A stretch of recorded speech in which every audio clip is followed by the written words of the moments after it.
Okay.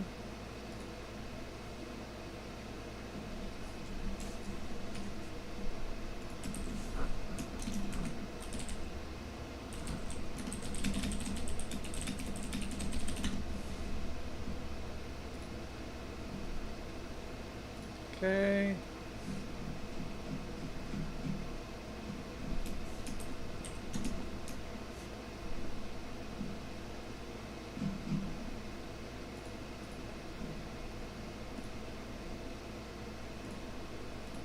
Should be live.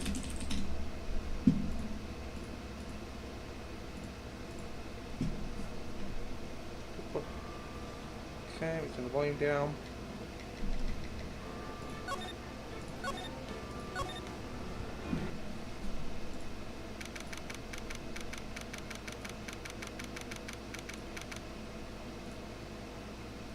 Okay.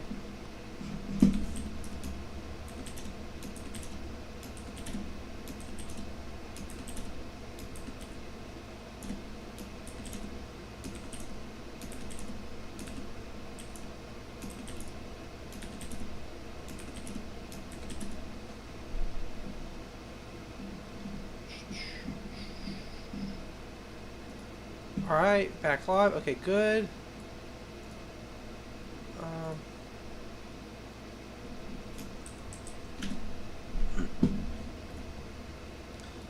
Alright, you put that there. Okay, well, I guess we're gonna go. Rest in peace, my dude. He's gotta watch the VOD. Poor fella. Is there anything else you can check? I think we're all set up.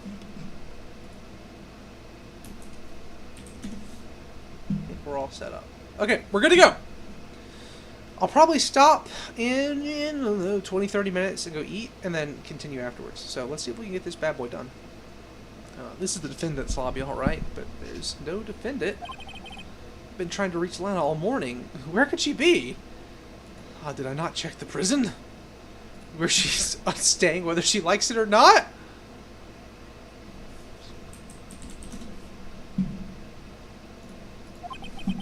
And where's Emma, for that matter? It almost seems as if...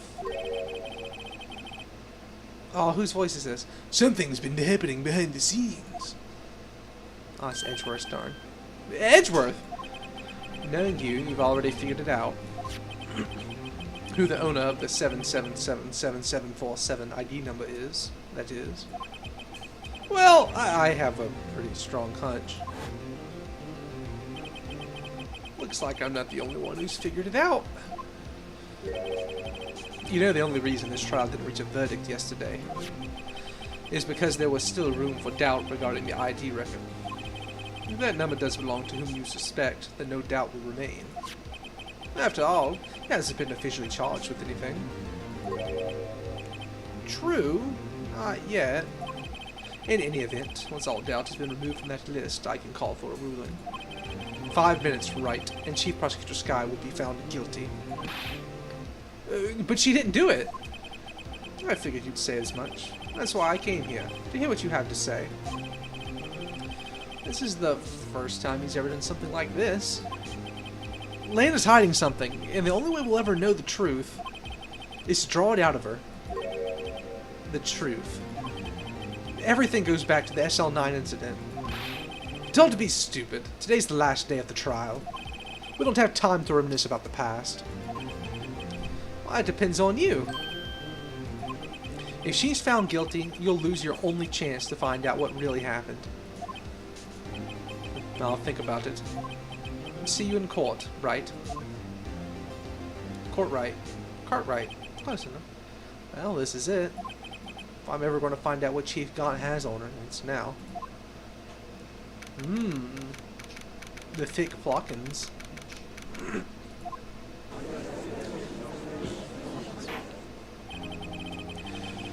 Court is now in session for the trial of Miss Lana Skye.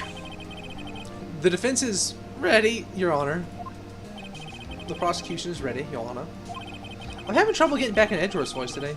Normally, this is when the prosecution puts forth its opening statement. But before that, the police chief has a proposal to make. Chief Gaunt.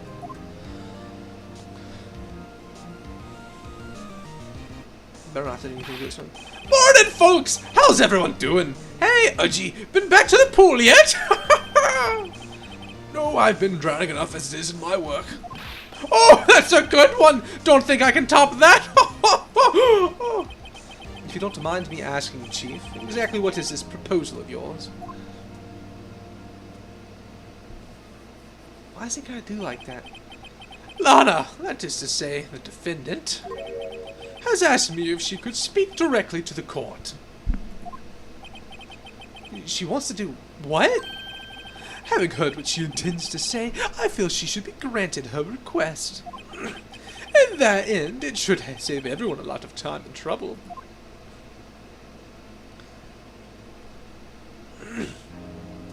Why is she always looking off to the side like that? What's this all about, defendant? I'd just like to make one simple request, and I'll be finished. Well then, what's your request? Your Honor, I'd like you to put an immediate end to this trial.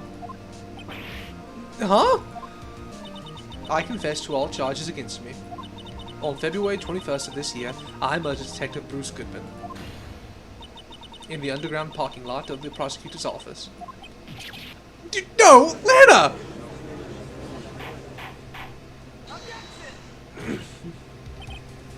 You can't!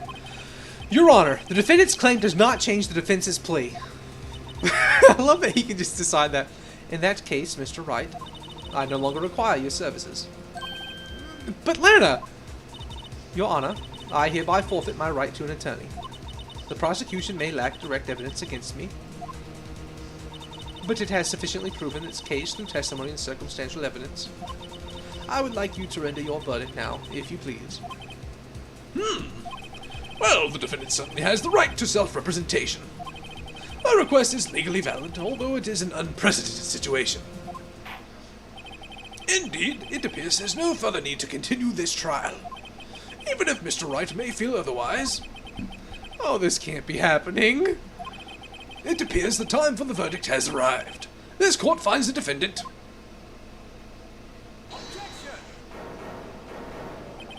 One moment, Your Honor. Mr. Edgeworth, the prosecution has not yet proven the defendant guilty beyond reasonable doubt. Any ruling at this stage would certainly be premature. Oh, come now, Worthy! I understand this is a difficult time for you, but why don't you just be a good little boy and keep your mouth shut,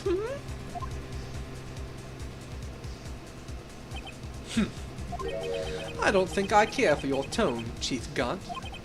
What? Creating another fabrication to cover up your past mistakes. Sorry, but I'm no longer the naive little boy you would have me be. With this sudden confession from the defendant, it's obvious to me some kind of deal was struck behind the scenes. Oh, some kind of deal? Not everyone operates as you do, Worthy. I thought so. Your Honor, the prosecution would like to change its first witness. Oh, to whom? As its first witness, the prosecution would like to call Miss Emma Skye. I request the court hear her testimony. Mr. Edgeworth, I am exercising my right to self-representation. I don't think we need to continue. I don't care what you think, Miss Skye. The exposure of truth sometimes results in tragedy. However, no matter how tragic the truth may be, it would be an even greater tragedy to avert one's eyes from it. There we go! I'm digging it.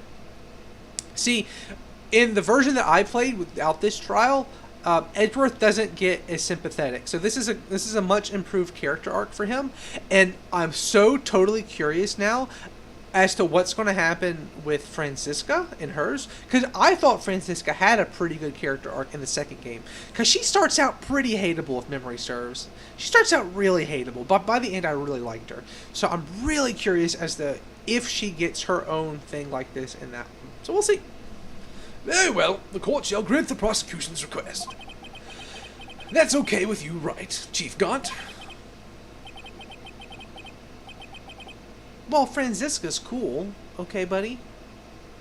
She's gonna be right up your alley as well. Worthy, you'll live to regret this. Mark my words. Miss Emma Skye, please take to the stand. Looks like Edgeworth has decided to take the horse by the reins. Oh, don't make Emma sad. Now then, witness, please state your name and occupation. My name is Emma Skye. My occupation, I'm Lana's little sister, and I want to be a scientific investigator. 2 years ago, you encountered the serial killer Joe Dark of the Joe Dark killings. Is this correct? Yes. I'm trying my hardest to forget about that, though. I'm sorry, but I'm afraid I'm going to have to ask you to recall those events one more time. Mr. Edgeworth, please remember the trial concerns the murder of Detective Goodman. Is any incident that was resolved 2 years ago really all that relevant? Yes, it most certainly is. Well, okay then. He sure gave in fast. Now, please testify about what happened to you 2 years ago. The trip to yesteryear has finally begun. It's bound to lead into the truth behind this trial. I slipped up on that one a little bit. Oh, poor Emma. I was waiting in my sister's office that day. A man came running in and took me hostage. Neil Marshall rescued me. But I'll never forget what I saw in that instant. The man raised up his knife and stabbed Mr. Marshall in the chest. It's a good thing you weren't harmed. I passed out. I don't remember much. That's understandable. However, please tell me, Mr. Edgeworth, what does this testimony have to do with Detective Goodman's murder? That will soon become apparent, Your Honor. Oh, you've got to admire him for his courage, considering he has no evidence. Very well. The defense may begin its cross-examination.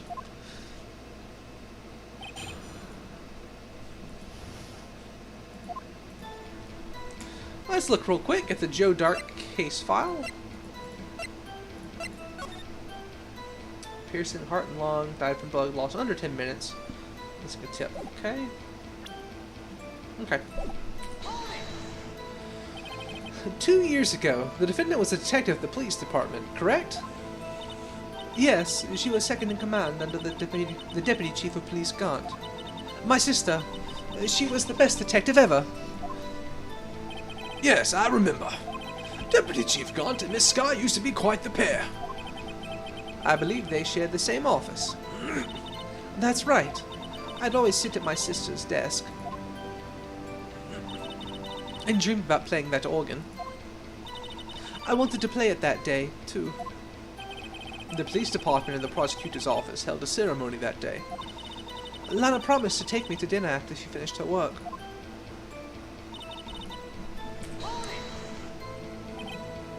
Man. Yes, Joe Dark. He was a serial killer. Joe Dark was brought in for questioning on the day of the ceremony. We were desperate to get anything on him that would lead to an arrest. Well, he saw his chance. He fled the room, right? Upon fleeing the room, Dark proceeded to the elevator. He must have been in panic because the elevator was going up.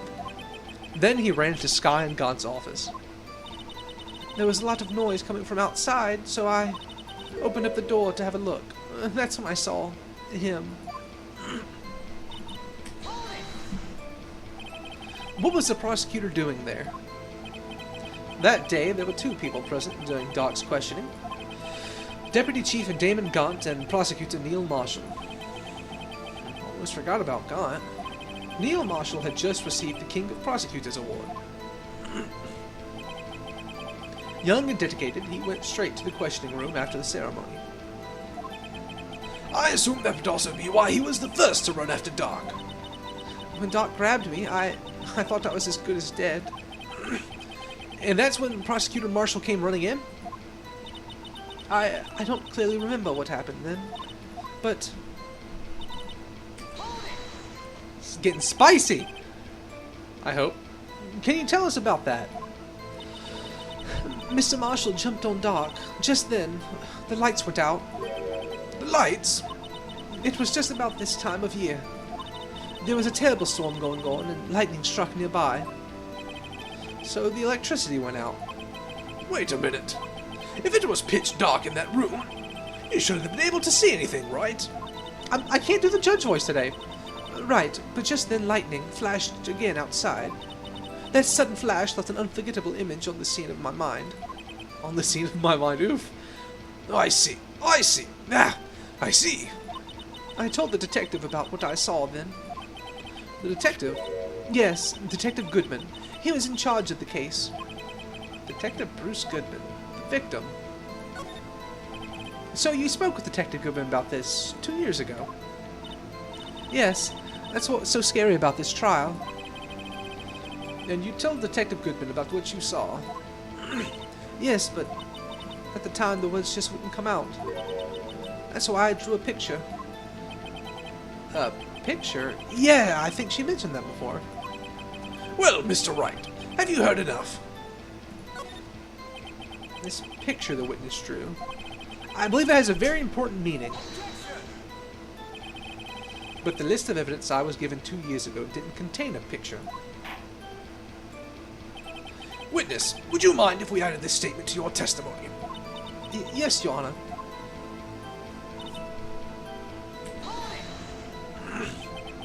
You drew a picture of the scene you witnessed, right?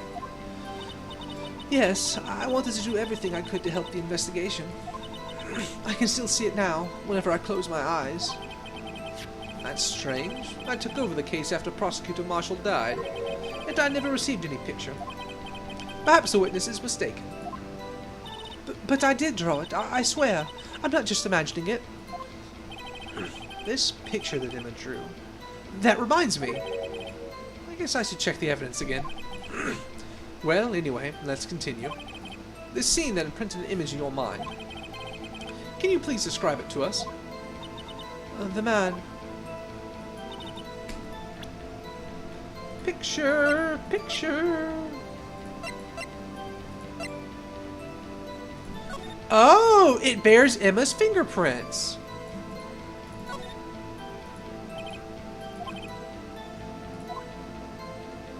Interesting.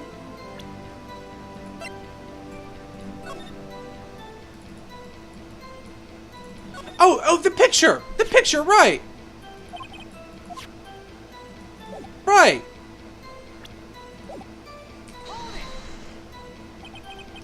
That must have been a real shock.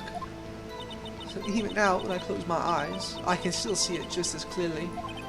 Tell us, what were you doing at that moment? I believe you testified that Joe Dock was holding you hostage. When lightning struck and the lights went out, Mr. Marshall jumped on Doc. I was thrown aside and the two began wrestling each other. I'm pretty sure I was watching them. That doesn't have any reason to lie. But Lana sure does. I need to get Emma to tell me as much about this as she can.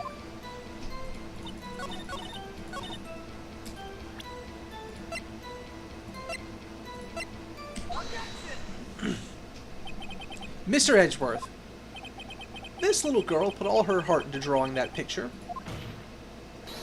And yet, you would insist on denying its existence? Huh? Hey, I'm not the bad guy. All I'm saying is, as the prosecutor for this case, I wasn't handed such a picture.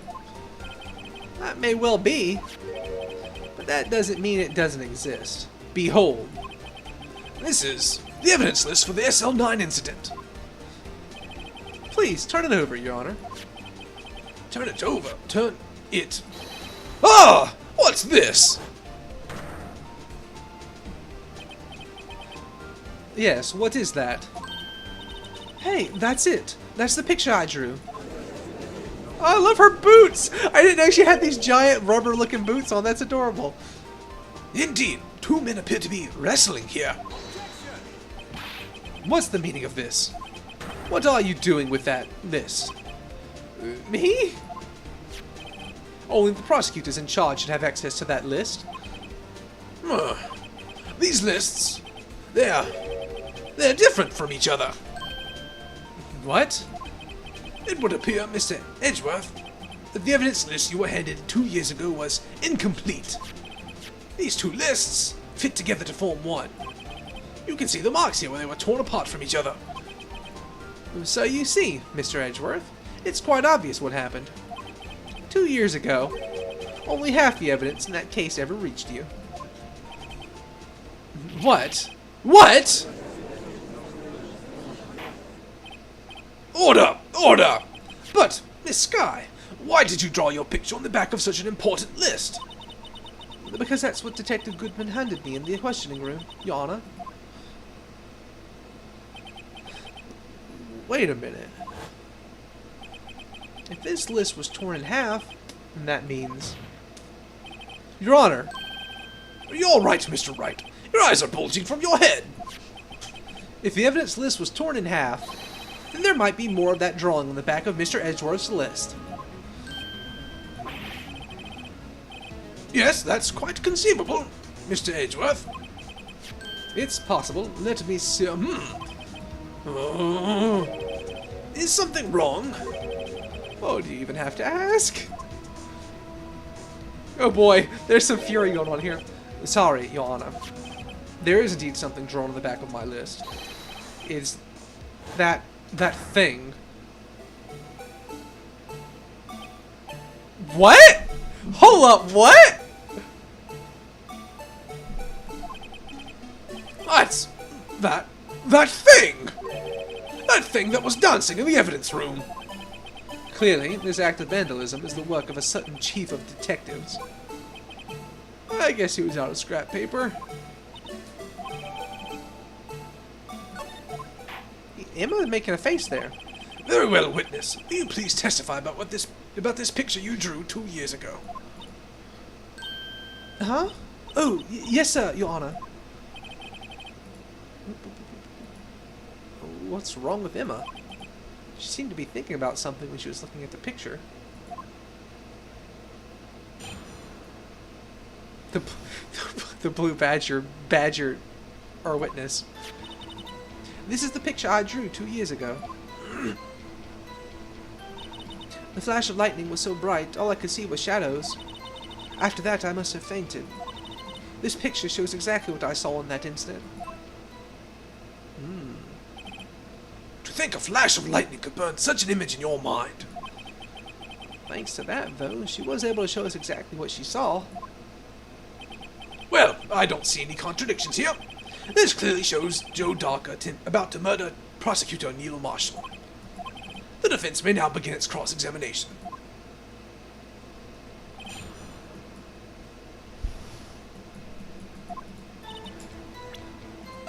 Let's take a look at this full.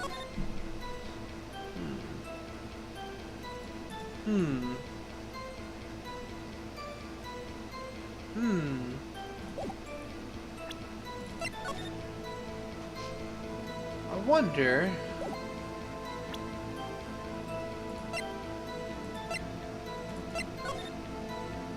My man here has got a handprint on his face.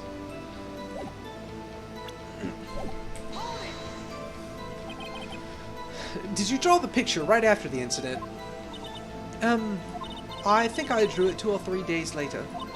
At first I was in such a state of shock that I couldn't do anything.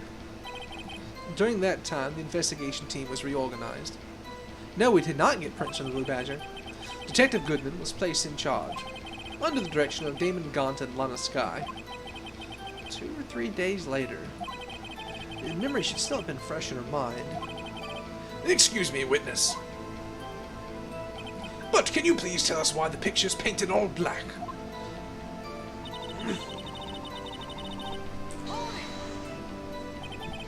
So at the time, you didn't even know it was Mr. Marshall who had come to your rescue? No, I couldn't see him clearly. The lightning was so bright, and I was knocked to the floor. You were knocked to the floor? Doc had a tight grip on me, but when Mr. Marshall jumped on him, I was knocked away. I turned around, and that was when the lightning flashed. Poor Emma. I'm just glad she wasn't hurt. What happened after the lightning flashed? You mean you didn't see the actual murder take place? No, I'm sorry. The flash of lightning only drove off the darkness for a split second. Not only that, but the trauma of the situation understandably caused the witness to faint. Do you really need to torture this girl any further? What? Hey, I'm not the bad guy here! Anyway, this picture...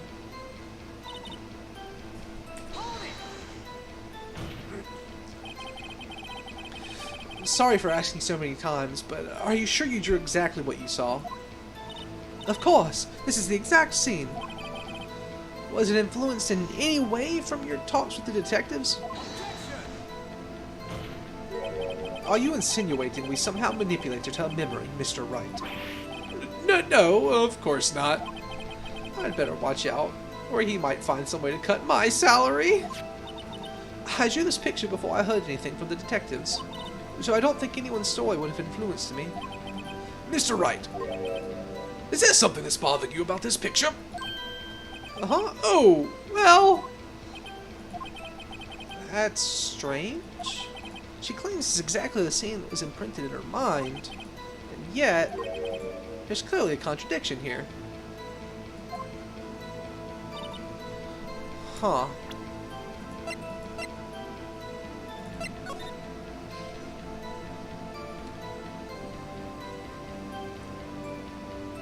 Oh, that's interesting. Look at the knife.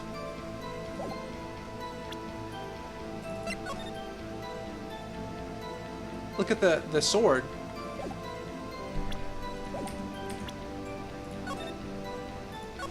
I don't know how I'm going to prove this.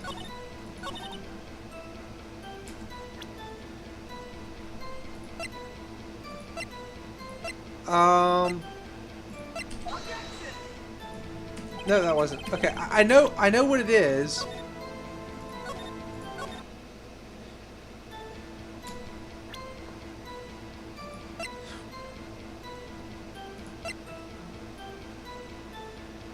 But the tip was already broken.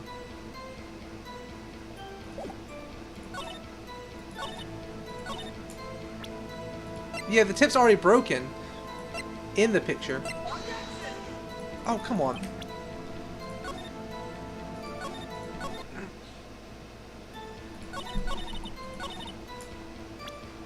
Maybe I should just show her the picture itself?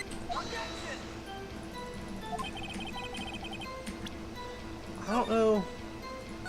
So I know what the issue is that the knife in the picture is pretty clearly already broken. I'm just not sure how I'm supposed to... Ah! No, I didn't mean to do that!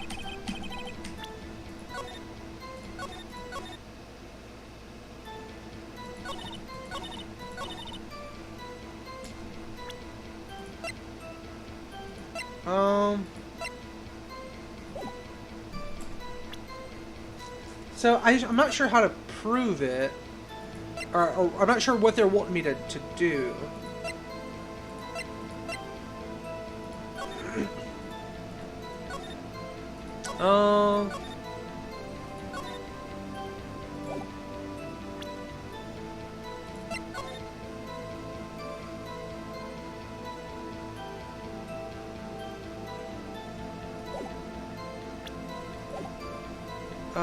Let's see here.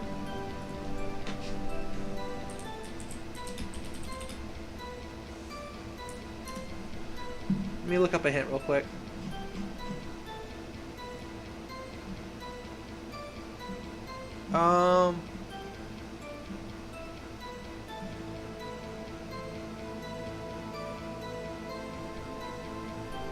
Okay, I was right.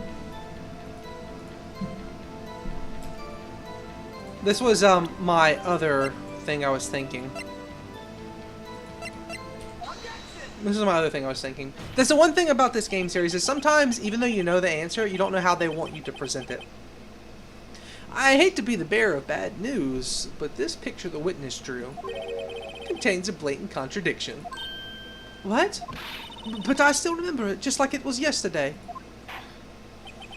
Mr. Wright, perhaps it would be faster if you simply pointed out this contradiction for us. What part of this picture contradicts the autopsy report?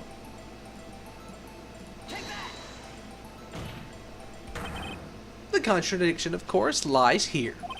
Take a look at the knife the man is holding. If you look closely, you can see its tip is broken. Even I don't have to look closely to see that, Mr. Wright. But Mr. Wright, look at the evidence.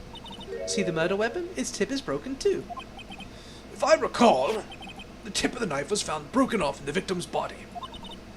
It was the conclusive piece of evidence that proved Joe Dock was the murderer. I'm afraid it's not so simple, Emma. And where, pray tell, could you possibly see a problem? It's obvious, really. The victim suffered a single stab wound to the back. If the victim was only stabbed once, then the murder weapon should not yet be broken. Ah! What's the meaning of this? Perhaps the knife was broken beforehand. Sorry, but I'm afraid that's not possible. The tip of the knife was found inside the victim's body. If it was broken beforehand, it couldn't possibly wind up there. That's right. But what does this mean? The tip of the knife was undeniably discovered within the victim's body. The only possible explanation is the witness's memory is mistaken. That's why I asked her so many times if she was sure she remembered correctly. I believe you were annoyed at the time, but she was sure she remembered correctly. But there's no other way to explain this inconsistency. Not so fast, Mr. Edgeworth. There is another explanation. Have you forgotten already about a little something called falsified evidence? You're treading on thin ice, right? All I'm saying is that this broken knife tip might be the piece of evidence that was forged. You can't deny the possibility. No. Ugh. Objection! Objection! Objection! Order! Order! Order! Are you saying the investigation really was corrupted? Your Honor, please allow me to once again go over the events that took place the day of the murder. The police department and the prosecutor's office were holding a ceremony that day. After receiving the King of Prosecutors Award at the ceremony, Neil Marshall questioned Joe Dark along with Damon Gahn. During his questioning, Joe Dark fled the room. Prosecutor Marshall chased after him and was killed by Dark. It is my belief that somewhere in this story, there is a lie. I'm not lying. The man really was holding a broken knife. If that's true, then there's no other way around it. This could not have been the actual murder weapon. There must have been another broken knife. What are the chances of there being two broken knives? Another broken knife besides Joe Dark's. Could there have been one? If the witness is this adamant about the accuracy of what she saw, it can't just be explained away by simple observational error. Mr. Wright. In that instant, Emma really did see a broken knife. I assume, then, that you have information about this other broken knife. If so, please feel free to enlighten us. Alright, this is another one where I'm not sure where it's going to want from me. So I'm going to say here, the murder weapon was already broken prior to the murder. There's only one way. Take a look at this. Here's your real murder weapon.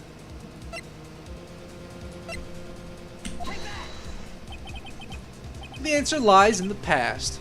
2 years in the past. Right here inside this picture.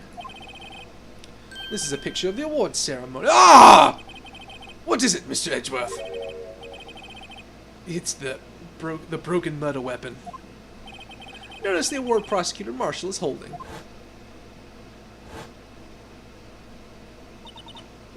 That's a broken knife.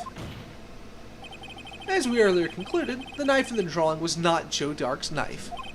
That being the case, the knife the witness saw was in all likelihood from this award. It's not a stretch at all. I mean, in the logic of the setting, it's not, but it's just one of those things, man. You gotta love it. Order! Order! Order! Order! Neil Marshall was awarded King of Prosecutors that day. As an award, he was given this broken shield and knife. Then he chased after Joe Dark. He pulled out this knife. Being a prosecutor, he didn't carry a pistol. You saw the word. This broken knife was the only weapon he had in this dangerous situation. But that can't be. Oh, and why not, Mr. Edgeworth? Because if the King of Prosecutors Award knife was the murder weapon, then the murder and the victim would be reversed. What do you mean? I mean, this man raising a knife would have been Prosecutor Neil Marshall. Oh! Oh! Ooh, we're getting somewhere.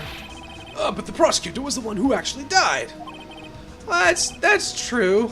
Oh, what's going on here? It seems Mr. Wright has been a bit too eager to jump to conclusions. Yeah, he did. Wait, I remember now. I remember everything. Witness! Mr. Edgeworth. What is it? Could you show me your evidence list again, please? His list? The one with that picture scribbled on the back?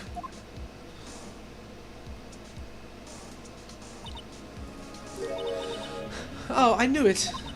This picture, I'm the one who drew it. What? You drew that? That's right. The list wasn't torn in half at the time I drew this picture.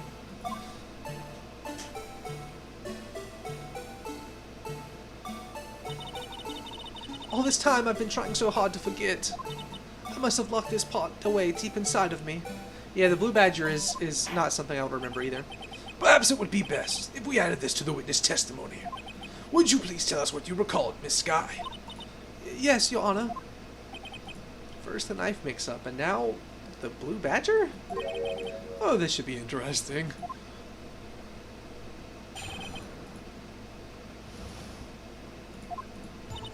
When I saw that man raise his knife, I panicked and rushed towards both of them.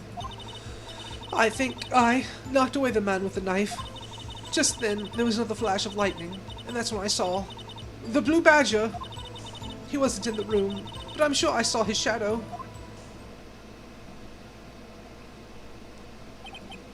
This is certainly most unusual. Try impossible. The chief of detectives hadn't even designed him until this year. That would mean he didn't even exist 2 years ago. Yes, well, the defense may now begin its cross-examination. Stop, please. Don't pursue this any further. Lana? What's the meaning of this? Please remain seated in the defendant's chair. But you can't do this. I've already confessed to the crime. Why can't you just leave it at that?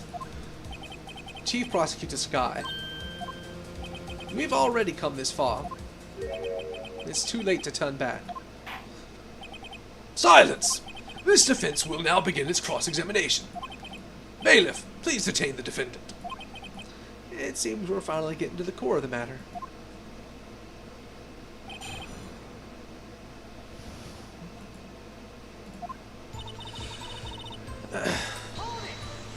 Don't tell me Emma killed him. Molten core! When you say that man, I assume you refer to Joe Dark?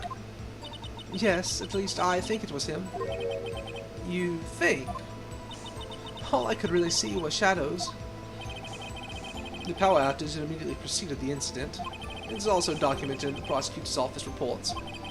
So then you... Why would you do something so dangerous? What else could I have done? He was about to stab Mr. Marshall. She seems convinced that Drake was the one holding the knife. But as we just theorized, Mr. Marshall was the one holding the knife. Well, I didn't know that at the time. When that dark guy knocked me down, all I could think was, I've got to help that other person.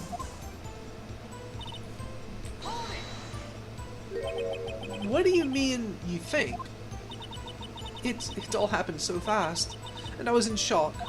I don't remember everything clearly. What I did, it's all kind of a blur. Miss Skye was almost killed before she was witness to a murder about to take place. With so much happening in a matter of seconds, a little disorientation is only natural. I saw the man about to stab the other person, who I thought was Mr. Marshall. I knew I had to stop the man with the knife. What you did was very brave, young girl. So, then, what happened next?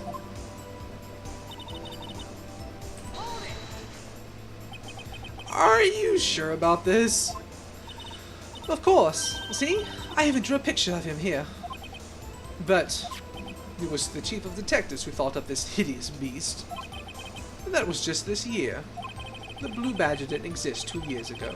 This is all quite verifiable. I know it sounds strange. I was surprised too when I saw him at the police department. I had this nagging feeling that I had seen him before, somewhere. Now I finally remember. Oh, brother. Just when you thought this thing had caused enough commotion. Tell us, where in the room did you see him dancing? His shadow. So you mean you didn't actually see his face with its winning smile and all? Oh, that's right. But I still remember it. He had those creepy horns. Oh, this is pointless. That thing couldn't have possibly existed 2 years ago. The witness must be mistaken. That may well be. But what's important is what caused her to think she saw what she did. Yep, it sure does. Oh, and I suppose you have an explanation. If so, then by all means, please tell us what this shadow really was. What was it that Emma saw in that flash of lightning? Who is this Blue Badger, really? The Blue Badger hadn't even been dreamed up yet when Emma drew this picture. Yet she certainly saw its shadow. Ladies and gentlemen, it is the defense's belief that on that fateful day 2 years ago, there indeed was something that looked similar to the Blue Badger. Something that is now sitting in this very courtroom. Mr. Wright. In this room? Very well, Mr. Wright. What is it the witness saw in that instant? Please show us what this mysterious Blue Badger look-alike.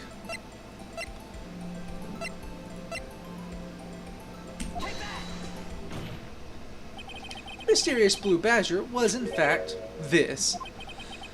But that's... what exactly is that? I believe it's some sort of jar? But Mr. Wright, it doesn't look anything like the Blue Badger. Well, indeed it doesn't. As it stands now, it's just a plain jar. However, what if we were to change our viewpoint? Our viewpoint?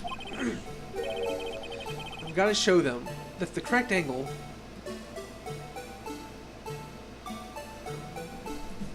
Let's oh, no, I didn't mean to do that!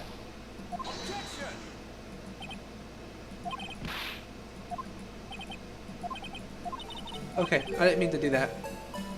I was trying to rotate it.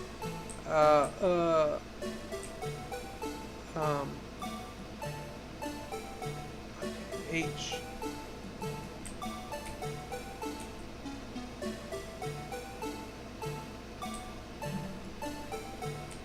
No, rotating is hard. H, N, B, M.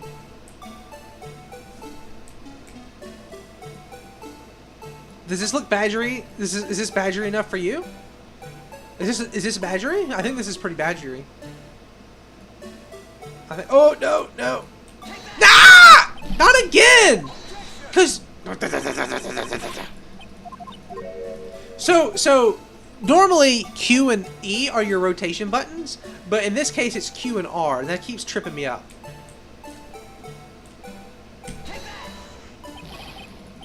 Wait, because I want to darn. Because I want to rotate it with Q, but I can't rotate it with Q.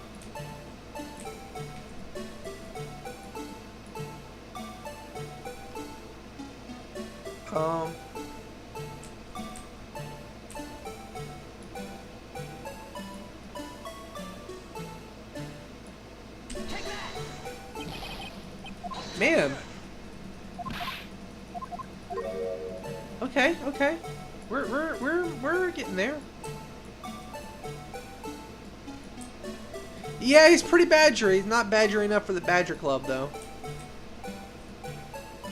Oh, wait a minute. Wait a minute. Wait a minute. No? No? That weren't it? Come on. Stinking badger.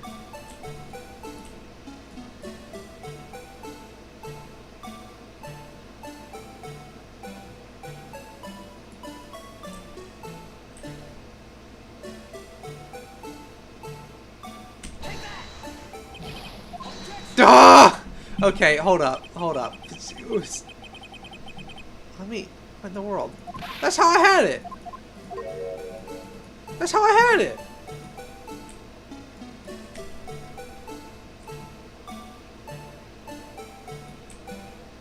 I guess I needed to move it more.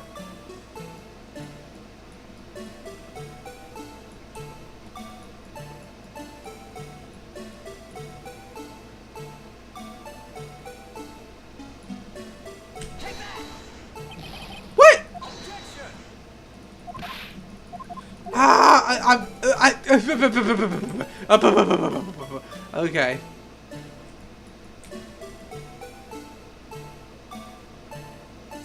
What am I doing wrong?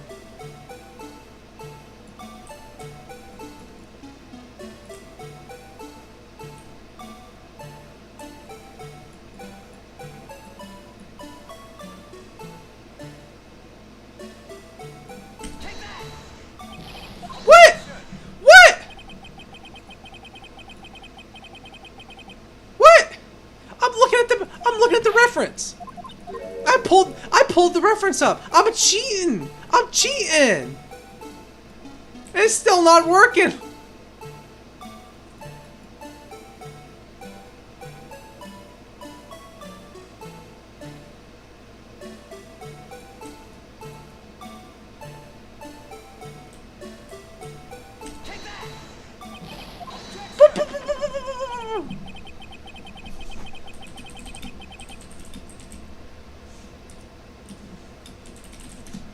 Let me look up.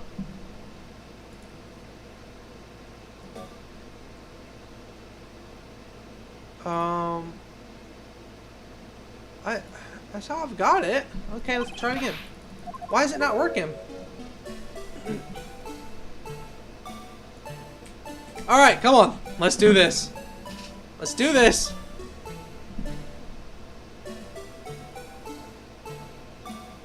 And this bad boy's looking pretty badgery.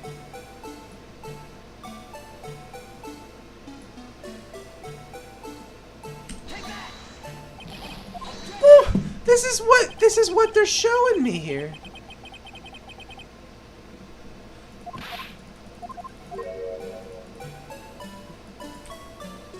Oh boy.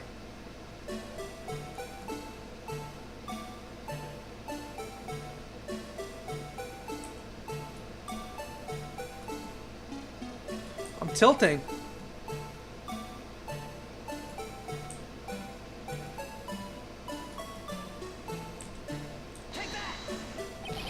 What in the world? Ah! Ah! Ah!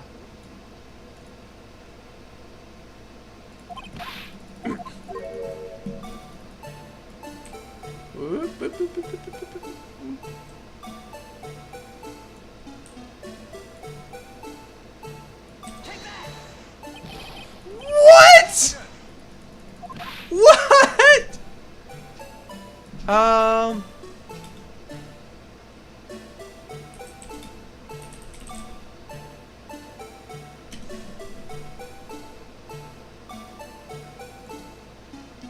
Okay. Let me look at this. I'm gonna look up. Alright, how does this person do it?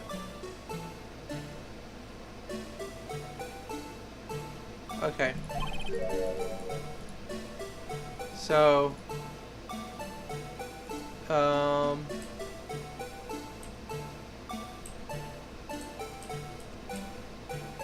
so they turned it all the way around like this.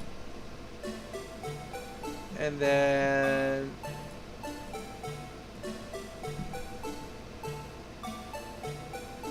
then tilt it like this. No! I didn't mean to hit E! Crap! Why is it E presents and not R? Oh, Lord have mercy.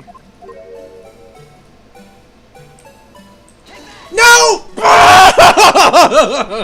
Because you naturally want to do Q and E because it's like strafing. Okay. Alright. Turn this bad boy all the way around. Wait, no.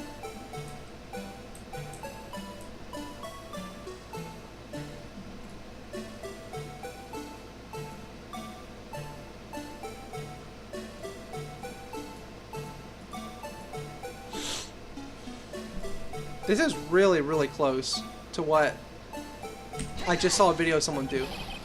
What? Like, is it bugged? Okay, so apparently, okay,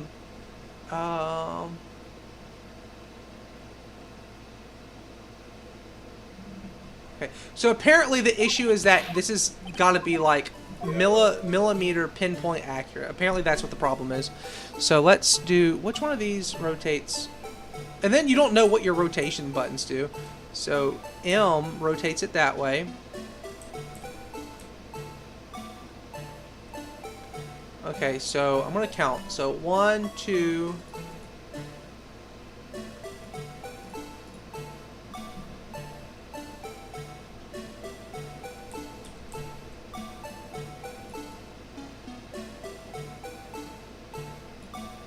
Okay, and then this should be. No! Ah! Oh, I'm tilted so hard. I keep hitting E. You don't know how hard it is to put one finger on Q to rotate and then put your other finger on R to rotate. You actually have no earthly idea just how difficult it is to do that. Holy crap. Okay. Okay.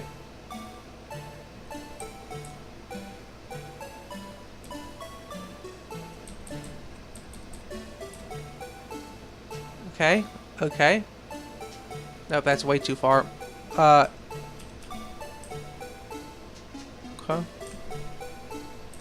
Okay. And then that's right there, and the other one. Ha ha! Ha ha ha! Ah! I got it! Ah! Finally!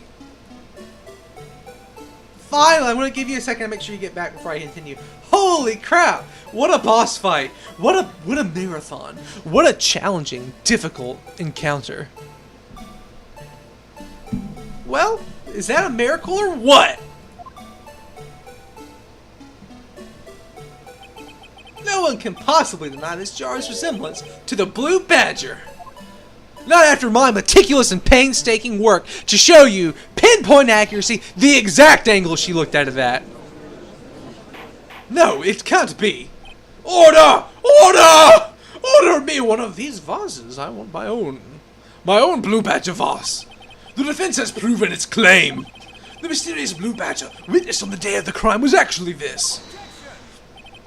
Although we all enjoyed Mr. Wright's dramatic performance. Oh, one second.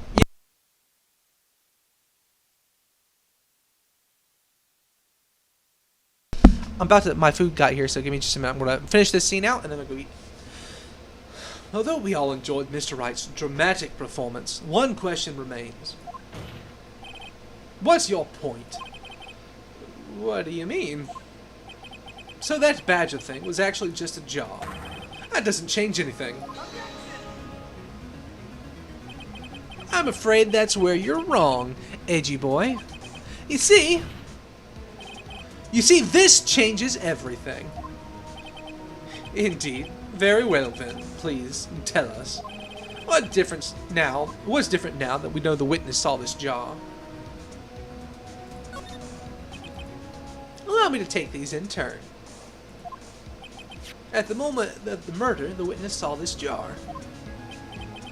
At a very specific angle, I might add, Mr. Wright. Yes, well, knowing this, where could she have seen this jar? Where?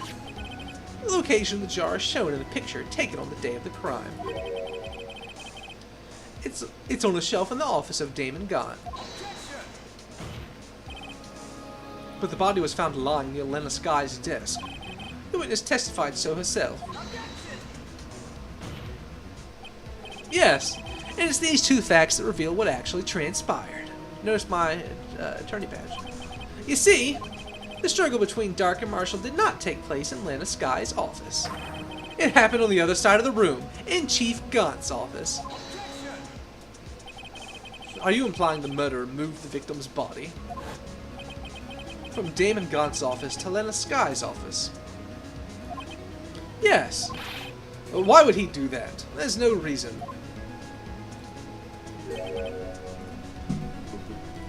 Exactly. If there weren't a reason, he wouldn't have gone through the trouble.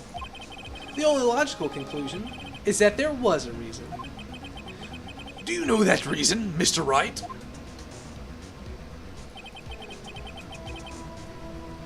I finally figured it out. So this is why Lana tried to stop the trial.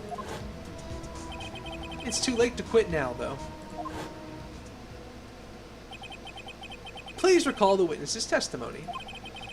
She said she knocked away the man who was holding up the knife. In the next instant, the jar was hit and flew through the air. Now tell me, what could have sent that jar flying? That would have had to been the impact the man made when he was knocked into the wall. Ladies and gentlemen, if I may draw your attention to this picture once more. If the man was knocked in the direction of the shelf the jar was sitting on, what would he have hit?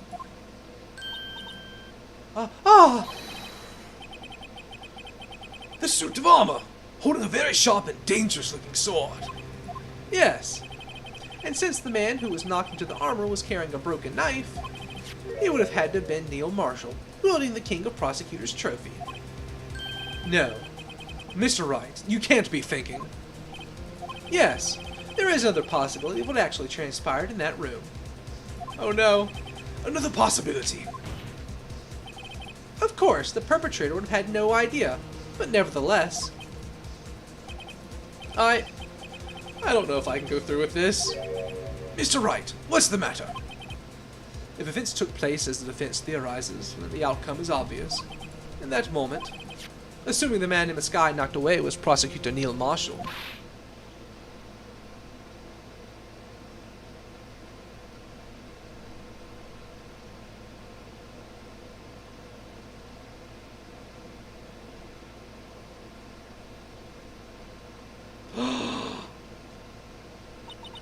You mean Mr. Marshall died because of me? No! Well, that's the death penalty for her.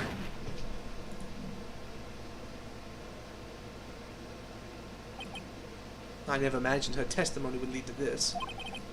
So it was the witness who took the victim's life, and then proved so with her own testimony. This is unprecedented!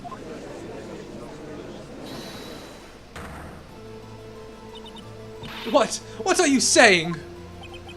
I'm sorry, Miss Sky, but given the circumstances... Joe Dock murdered Prosecutor Marshall. How can you think it was Emma? How dare you try to pin the crime on her? Imagine that, coming from you. If you recall, it was you who admitted to forging evidence 2 years ago. The reason why you moved Prosecutor Marshall's body was to keep anyone else from finding out what Emma did, wasn't it?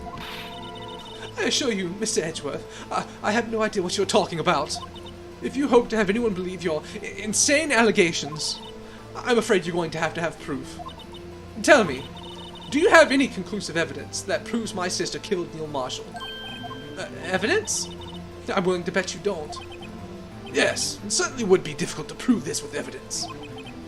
If you don't have evidence, then we'll have to rely on testimony. I'm afraid that won't work in this case. Both parties involved in the incident are dead. Well, we certainly can't get dead people to testify. This has all been a wild goose chase from the beginning. Touche, Miss Sky. Of course, that only leaves us with one possibility. You mean there's still another possibility? What do you mean, Mr. Edgeworth? I mean the possibility that the victim has left us a message. For better or for worse, Mr. Marshall did not die instantly. He may have left behind the name of the person who took his life. In one manner or another. That's impossible.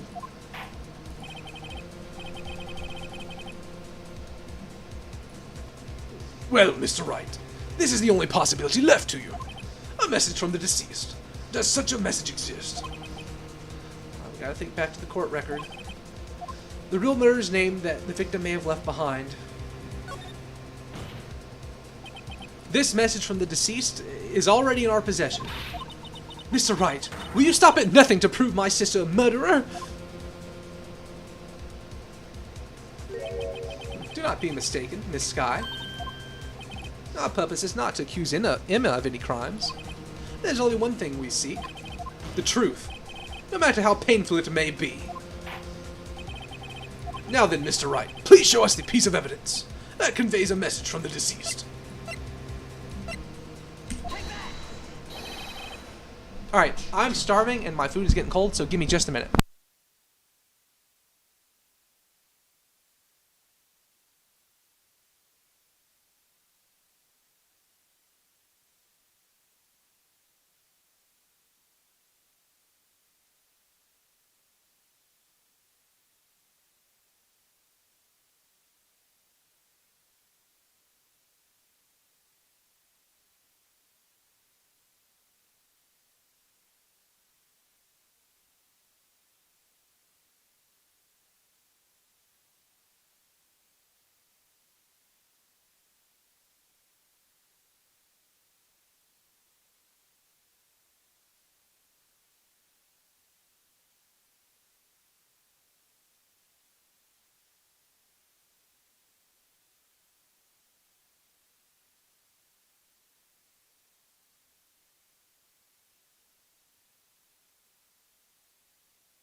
I'm back.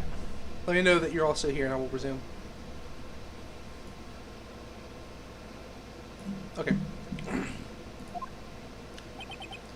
Right. Now then, this is the message from the judge. Oh, I guess that wasn't right. Oh, I see. I see the obvious. Yeah, Emma, they better not punish Emma. That's all I'm saying. This is the message left by the deceased. This is that blue badger from before, right? Oh, is he going to just speak the killer's name? If that thing could, I'm sure it would. Looks like everyone's forgotten this is just a jar. A message was left here, on the surface of this jar. What do you mean? If you look closely, you can see a faint trail of blood on the jar. It looks like someone wiped the blood away. Yes, but notice. For some reason, the blood on some of the fragment was not wiped away. Yes, there's a line here, drawn in blood. So what you're saying is these dots were once lines. Prosecutor Marshall did not die instantly. He used the few precious moments left to him to leave behind a message. One that someone apparently wiped away. But blood must have seeped into the jar where the lines changed directions. Precisely so. All we need to do is connect these points, and the victim's message will become apparent. No! Mr. Wright, what kind of message did the victim leave for us? Your Honor, I believe these bloodstains will reveal the answer.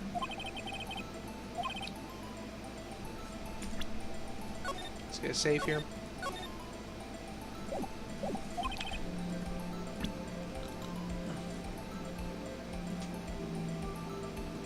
Wait, nope, nope, undo.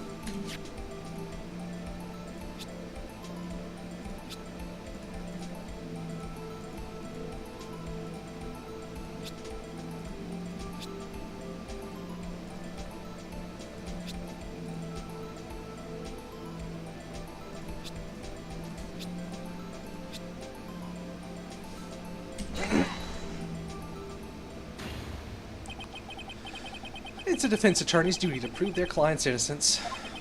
That's why all I've been thinking about is saving Lana. After all my efforts, I never thought it would turn out like this. Emma. So this is the final message Prosecutor Marshall left behind.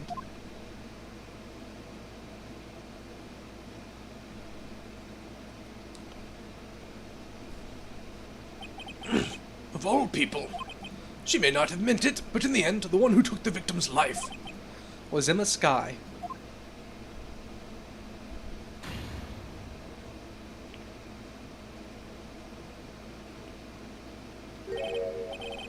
See, Worthy, can't say I didn't warn you. Chief Gaunt. Do you understand the implications of what you've done? What? What are you talking about? Oh, 2 years ago, Joe Dock was sentenced to death. He was convicted because of his final murder. I believe you were the prosecutor in that case, were you not? Hold on 1 second. Pop up chat. Right there. Wait, no, right there. Okay. Yes, Worthy. Because of you, an innocent man was sentenced to death. Oh, not only that, but you used forged evidence to ensure his conviction.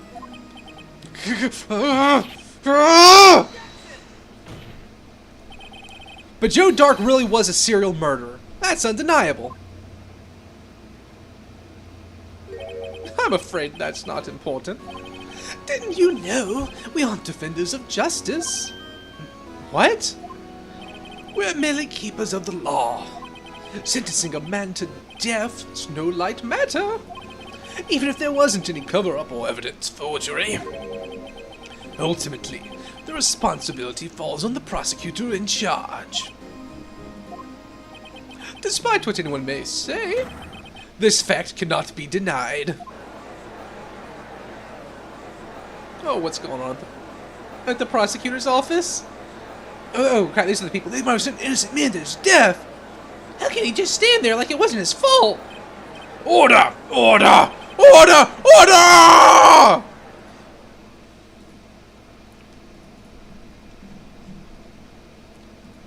The gavel's pounding fell on deaf ears. Unable to settle the crowd, the judge declared a recess.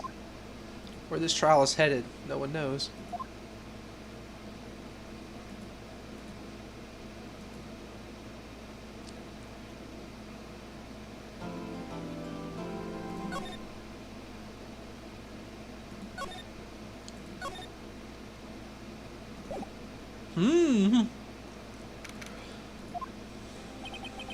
Sorry, Edgeworth. I didn't mean to get you in trouble. Don't worry about it. This is my problem, not yours. Hope I'm not interrupting anything, pals. Oh man, I got it wrong.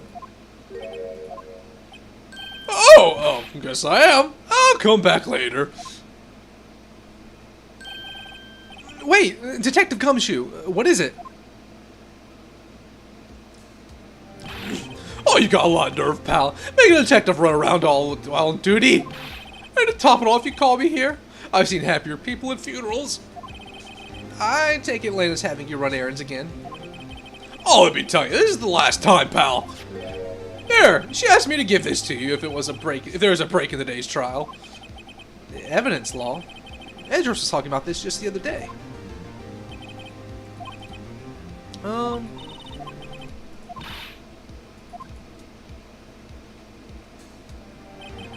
Chief Prosecutor also wanted me to give you a message. Message? She said, if you're planning to take him on, you're going to need this book. Him. Guess I'll need to give this book a thorough reading.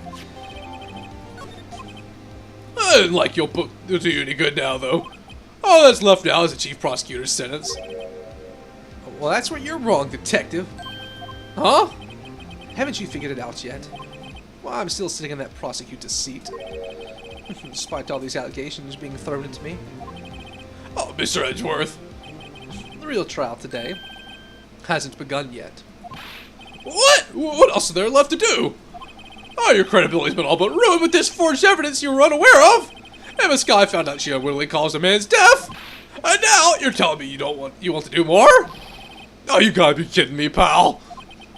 You're missing the point, Detective. Lana didn't murder Detective Goodman. She merely struck a knife into his dead body. That means the real killer is still out there. What? And we're going to expose him.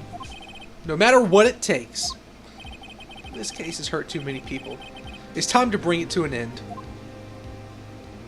I want to talk to Emma, though.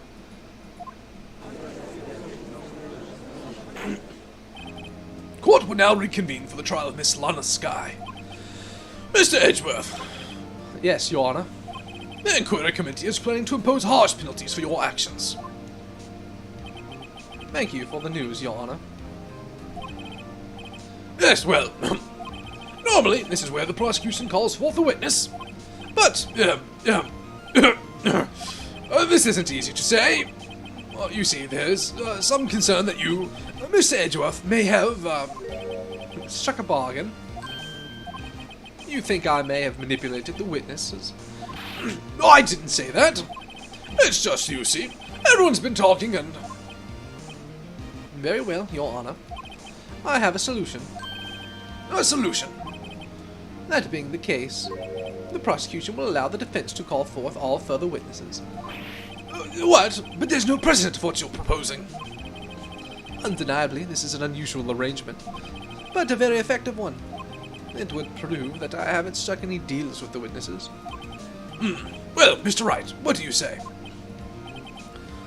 Unbelievable. Edgeworth has found a way to continue the trial. Very well. The defense accepts the prosecution's proposal. Then it's settled. The, defense may now call forth the next witness. Mr. Wright, you do realize this is your last chance. If you call the wrong witness, This trial is as good as over. Nope, let's get a save here. The defense calls. The time has finally come to bring out the real murderer. Detective Gumshoe! Damon Gaunt. The defense calls Damon Gaunt to the stand. Damon Gaunt? What does he have to do with anything? As the defendant's partner 2 years ago, Mr. Gaunt has first-hand knowledge of the crime. I feel we should hear what he has to say about it. As luck would have it, he should still be in the courthouse. He would also be the least likely to have been manipulated by me in any way. Wouldn't you agree, Your Honor? Oh, he's about to be, don't worry. True. All right, bailiff. Please escort Mr. Gaunt to the stand.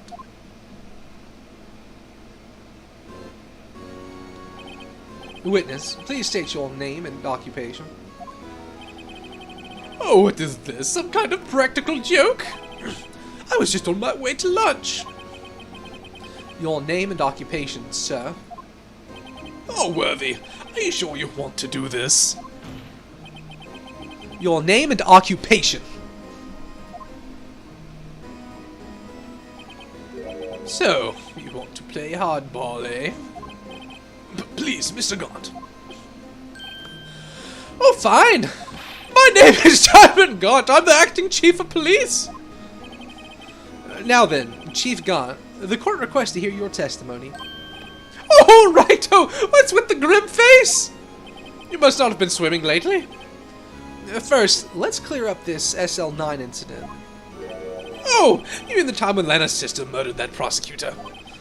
Personally, I think it's been made pretty clear already. There are still some things unaccounted for. Oh, like what? Like the role you played in all of this. Son, either you're very brave or very foolish. You are aware, of course, that a police chief has all kinds of weapons at his disposal. Weapons? Like that dog? Sure. Take my testimony, for example. I don't have to give it if I don't want to. What? Is that true? I'm afraid so. The chief of police has the right to refuse to testify. Of course. Such an action carries with it certain risks. Oh, don't worry. I'm not here to hinder your trial. Just remember, if this turns out to be a big waste of my time, don't say I didn't warn you. Very now. Well, the witness may now begin his testimony. As I recall, Neil and I were questioning him that day. Oh, to make a long story short, we slipped up. The power outage didn't help either. When I went to my office, I found Lana there. Apparently she had already arranged the crime scene. Oh, as you can see, I had nothing to do with the forgery. Is that when Doc was arrested? Oh, he was lying on the floor unconscious.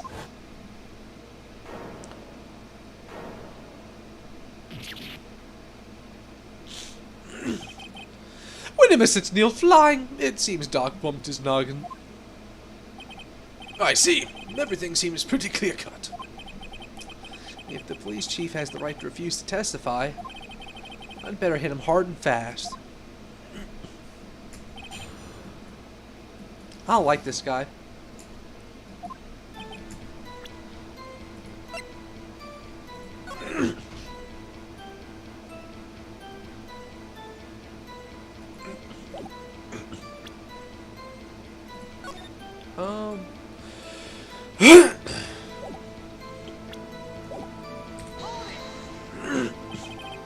As I recall, a certain ceremony was held at the police department that day. Oh yes, that's right. I guess you could say I'm a workaholic. After winning his award, Neil was all fired up too. Oh, that's probably what spooked Doc and made him run away like that. Was the defendant, Lana Skye, also present in the room? Oh, I don't quite remember. At the very least, she wasn't there when Doc ran for it. Oh, to make a long... Oh, I already read this part already. So the two of you ran immediately after him, right? Something doesn't add up. Where was Gaunt when the struggle happened? Why wasn't he there? Oh, that's right. But Doc made it to the elevator first. So Neil and I split up. He went upstairs and I went downstairs. I guess you could say. He got lucky!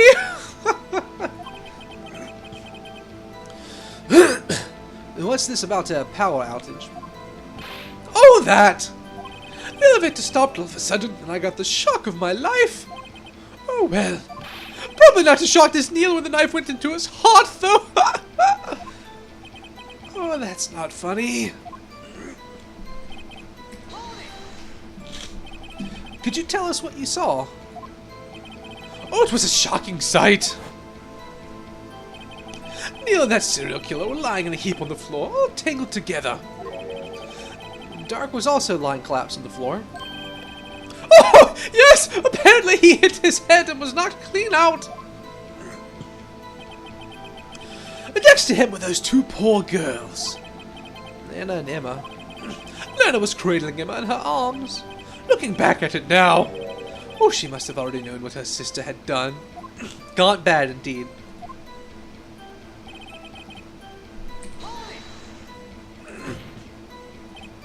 How can you know that? Oh, because of the victim's body. It had already been moved. So that means you found the body near Lana's desk. Oh, that's right. I think you said earlier. It was my suit of armor that really stabbed the prosecutor. Yes. Anyway. So you're saying that the forgery had already taken place by the time you arrived at your office. Oh, that's exactly what I'm saying. I can understand how Lena must have felt.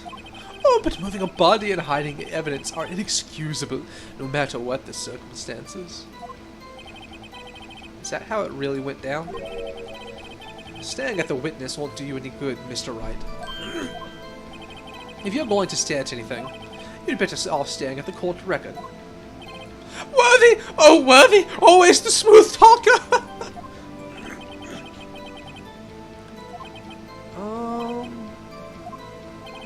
Somehow I've got to link Gaunt to the incident.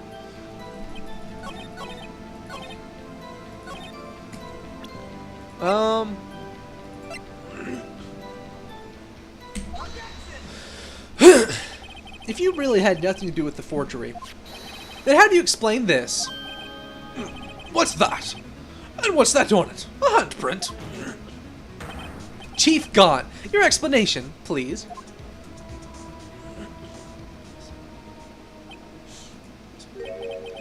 I don't know. You tell me, son. Huh? Oh, my dear Righto. Don't you know the second rule of evidence law? Uh-oh. Not this again. Evidence law. More like bird law, am I right? Rule 2. Unregistered evidence presented must be relevant to the case on trial. Tell me, how is that rag relevant to this trial? It appears the defense was not prepared. I guess it's too early to use that piece of evidence. Please accept my profound apologies, Chief. Would you mind giving the defense another chance? Oh, well, okay. I'll do it just this once. But only because you asked, Oji. Thank you. I assure you the defense is terribly sorry. Yeah, sorry I didn't nail you.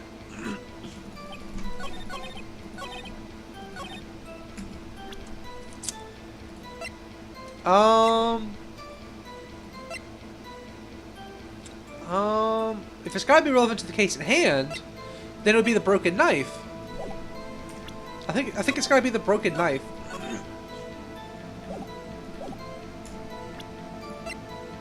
Because,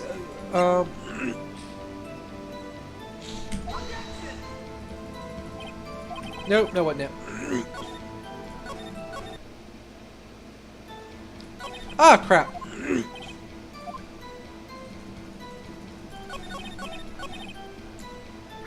What else would link him there? Bum, bum, bum, bum, bum, bum, bum, bum, bum.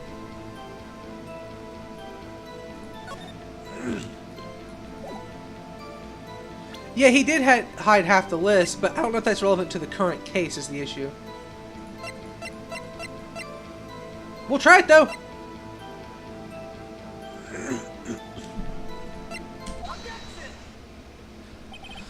You claim you had nothing to do with the forgery. But I'm afraid that's a claim you can't back up. Oh, explain yourself. Several pieces of evidence were found in your office. Take this list, for example. That's the list Miss Guy drew her picture on. This was discovered in your desk. Not only that, but a piece of this jar that was sitting in your office was found inside your safe. It was found where? You see, Chief Gaunt, these articles of evidence uncovered in your office are both concrete proof that you also played a part in the illegal investigation. You forgot a 4 in that number. Chief Gaunt, what's the meaning of this? Oh, here's a defense attorney who may even rival Worthy. So, you admit to it, then? That you were involved in the forgery? Who, me? Or do you mean you? Me? Well, why would I have anything to do with that? Well, you were the one who snuck into my office when you found this evidence. Prosecutors aren't the only ones capable of forging evidence, you know. Defense attorneys can do so, too. Oh, isn't that right, Righto? However, Detective Gumshoe was present during the investigation. Worthy, my boy. Not even detectives are exempt from the law. Rest assured, Dick will receive his due punishment. What? Oh, if Detective Gumshoe salary drops any further, he'll end up paying to work. Yes, well, in light of the detective's presence, please give us your testimony regarding these pieces of evidence found in your office, and their relation to the forgery that took place at the crime scene. My... Oh, kids these days no longer know how to put 2 and 2 together.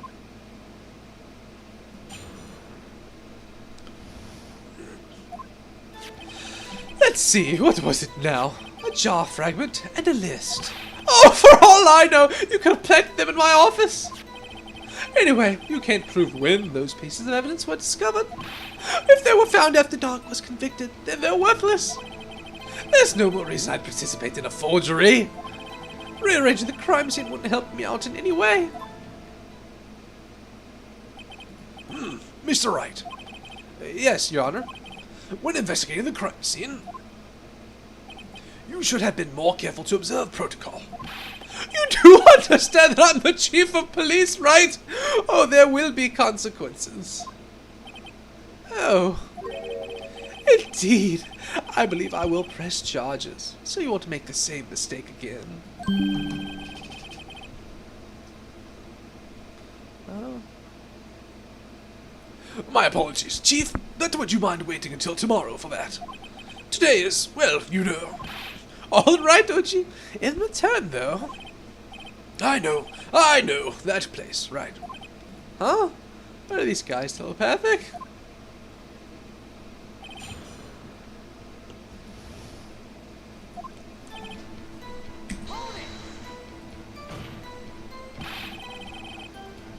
Punja.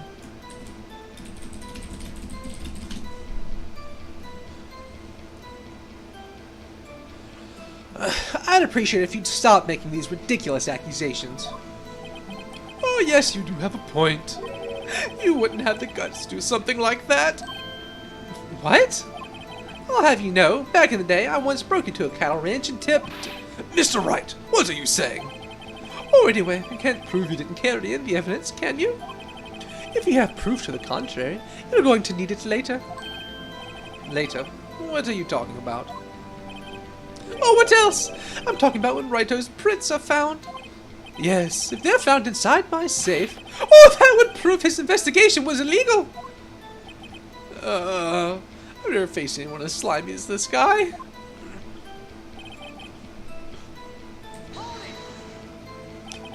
What do you mean by that?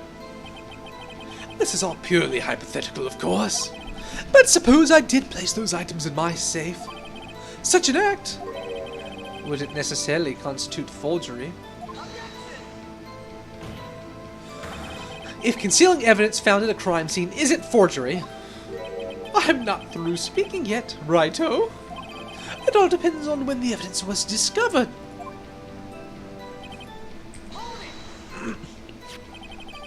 Are you saying this jar fragment wasn't discovered in the initial investigation? It would appear not. After all, it wasn't listed in the evidence list. For all we know, it could have suddenly materialized the day after Doc was sentenced. Oh, and wouldn't that be convenient? Right. The chief is talking about the possibility, so long as you can't rule that out. Your remarks, however clever they may be, will only succeed in wasting time. Oh, tell me something I don't know. Oh, come on, righto! Think about it!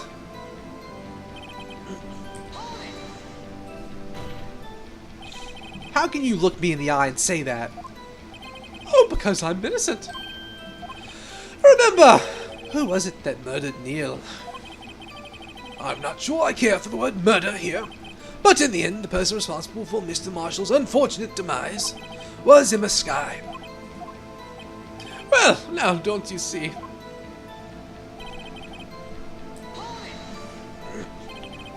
Really, Chief Gaunt? At the very least, there is one very large benefit you reap from all of this. Oh, I wasn't aware. What is this benefit? That would, of course, be the position you have. Chief of Police. Oh!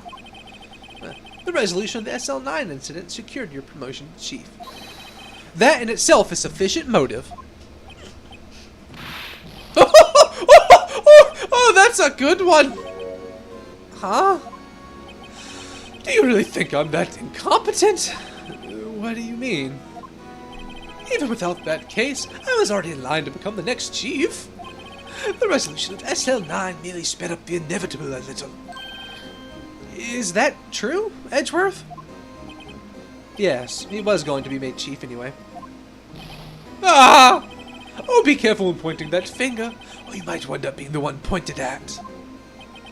So that means there's only one possible motive for you to commit forgery. If you didn't do it for yourself, then you did it for someone else. Oh, don't be silly, Worthy. You don't know me better. You know me better than that. Oh, what is this? Hold on one second.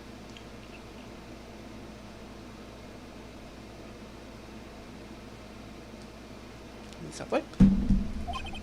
There are only 3 people I look out for.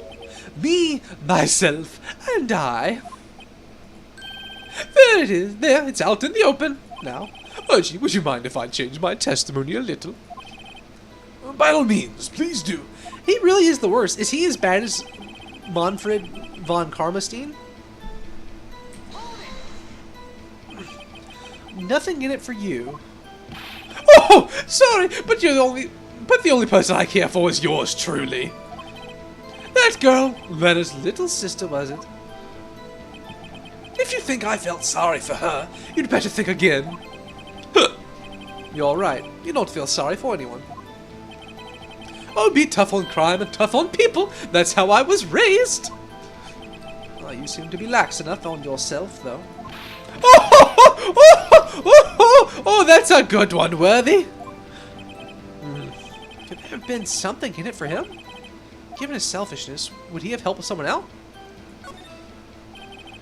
True, you might not help out for anyone for their sake, but it would benefit you. But if it would benefit you, you might decide to assist someone.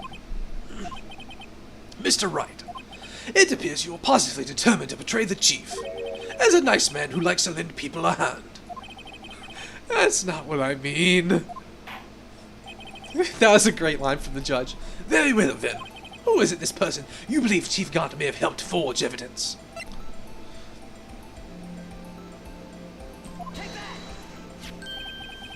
Chief Prosecutor Lana Skye, the defendant. I believe it's quite obvious in light of the circumstances.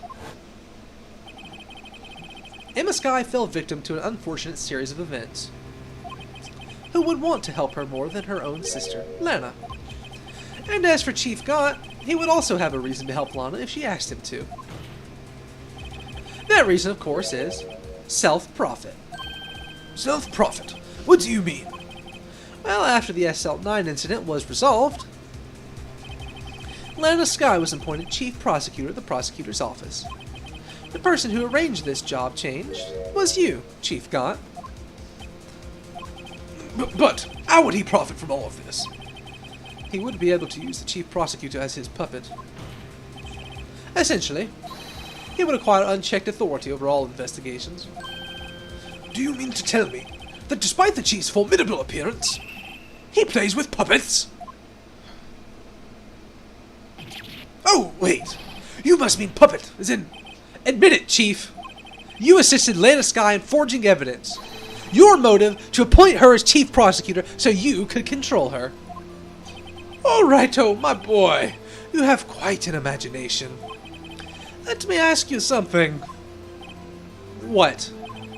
Do you have any proof of this? That I controlled Lana? For example, is Lana testifying that I've done such a thing? Lana... She's keeping quiet to protect Emma. There's no way she'd testify against Gaunt. I'm afraid without any proof, this all amounts to nothing more than mere conjecture. Unless, that is also what happened in this incident. This incident? Which would that be? Of course, I'm talking about the murder of Detective Bruce Goodman. The chief prosecutor has been acting strange throughout this entire trial. Almost as if someone has been controlling her.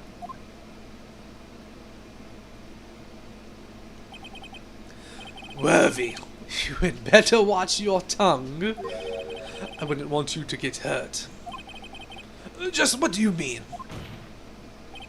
What he means, Your Honor, is that Chief Gaunt is involved in the murder of Detective Goodman. Not only that, but the Chief is now making Lana take the rap to cover up his involvement. What?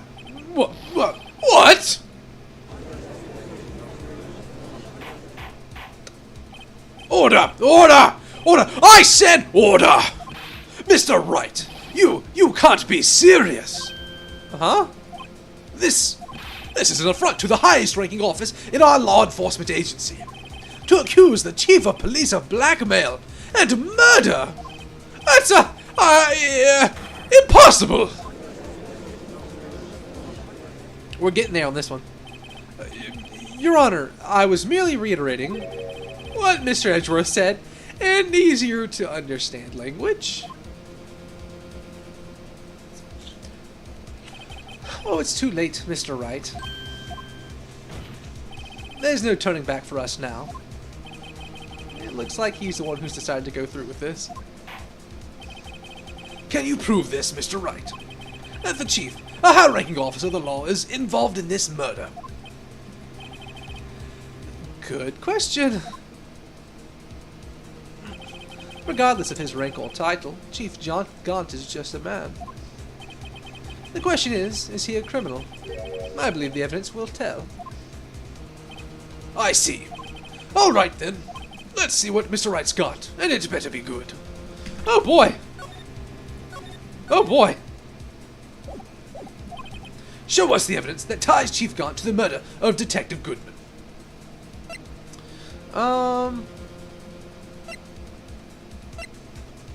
I think it's gotta be this knife. Right? Isn't that what it's gotta be?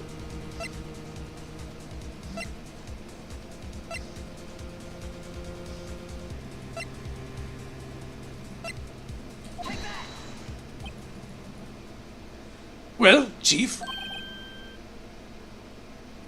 So long as Righto here is tossing out things regardless of their relevance. Mind if I toss something too, Ajit? This shoe could do nicely. I'll chuck it right at you. You always were quite the joker, weren't you? Oops, looks like I got it wrong.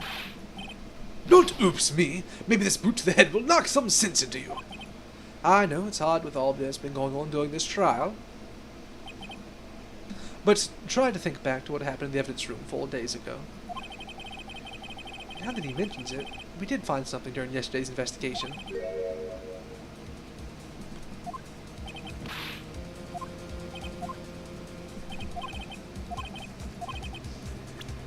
I guess it is that cloth. No? Oh, right, yeah. Yeah, the... Right.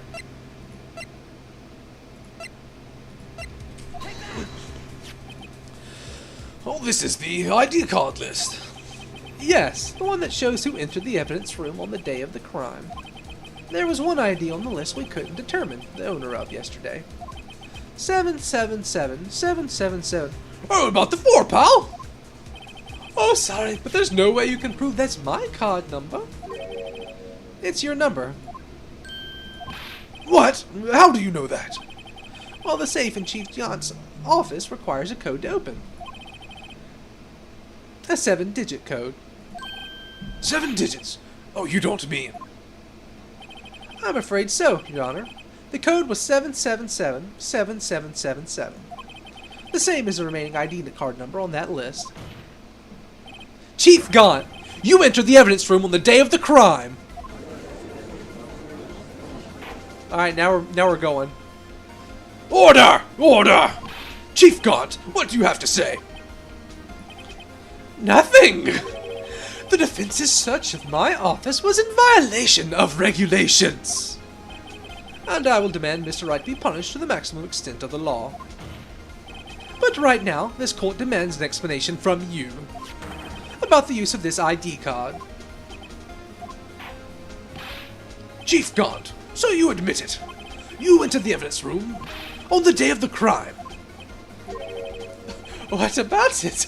I'm chief of police. Whether it's the evidence room or the bathroom, what's the difference? I can go anywhere I want. Tell me, when you entered the room, were you alone? Oh, I always go to the bathroom alone, as I do with the evidence room. Detective Goodman wouldn't have happened to be with you that day, would he?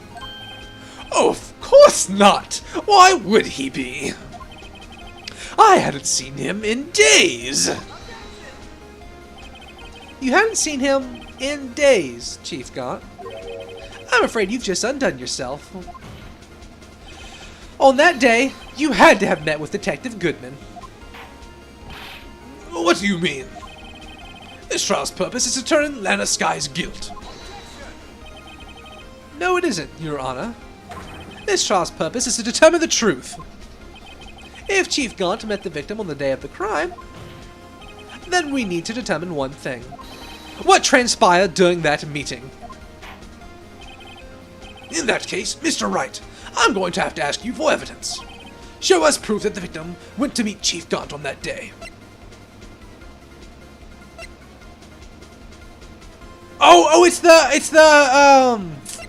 Oh crap, I almost forgot. Oh, we're hitting it now. Detective Goodman lost his ID card on the day of the crime. Or to be more accurate, Jake Marshall stole it. So, Detective Goodman filled out a lost item report. He would have to give that report to the Chief of Police. Yet you're in possession of that report, which means you can't be sure if he filed it. Oh, he filed it. How do I know, you ask? Because he needed to enter the evidence room that day. He needed to... Yes, to transfer the evidence out. Oh! Detective Goodman took the form to you, Chief Gaunt. Then, you accompanied the detective to the evidence room. I accompanied him? Oh, there's no other way the murderer and Detective Goodman could have entered the room. Hold on. Let me guess what you're going to say next. I, the Chief of Police, murdered poor Goodman. Exactly. But wait. The Chief didn't necessarily need to accompany him to the evidence room. He could have just lent him his ID card. Yes. Now that you mention it, I believe I might have... Sorry, but that's not possible. According to the record, your card was only used once. Yet you only showed your ID card. You showed us your ID card earlier. If you had really lent it to Detective Goodman, it would have been found on his body. No! Holy crap! He got electrocuted. Chief Gaunt, you didn't. The murder was most likely a spur-of-the-moment crime, for no one in their right mind would choose the police department as a place to commit murder. Yeah, he sure did. Wasn't that great? After the murder, you contacted Lana at the prosecutor's office. Why? To dispose of Detective Goodman's body, of course. You're forgetting, Mr. Wright, that the victim's body was discovered in the prosecutor's office parking lot. How did he manage to move it there? I was at the police department the entire day, you know. And everyone's aware that Lana stayed at the prosecutor's office after the ceremony. Everyone except me, it seems. Still, you're the chief of police. You have an entire police force at your disposal. Oh, so you think I just ordered an officer to do it? Oh, hey, you! Take this here dead body over to the prosecutor's office! I don't think so. Chief Gaunt, you left all the evidence we need to prove how you moved the body to the prosecutor's office. And all this time, I thought it was just a useless clue taking up space. How could the chief have moved the body? Mr. Wright, show us this evidence. To move the victim's body, Chief Gaunt used this. Was it the... Did he use the Blue Badger? Did he hide him betwixt the Blue Badger? Did he hide him betwixt the Blue Badger?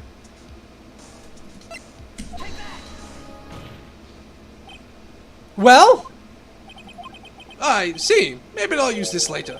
To move your dead body, Mr. Wright. Huh? And I'll help you dispose of it. Man!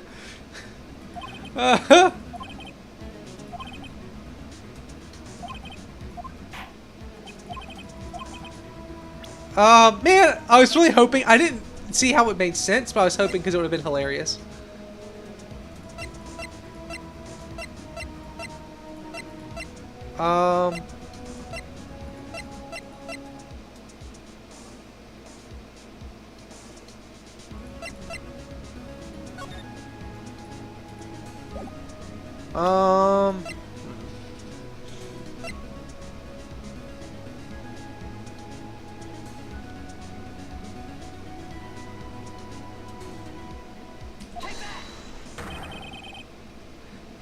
By getting Edgeworth to move the evidence, the screwdriver, I figured it out.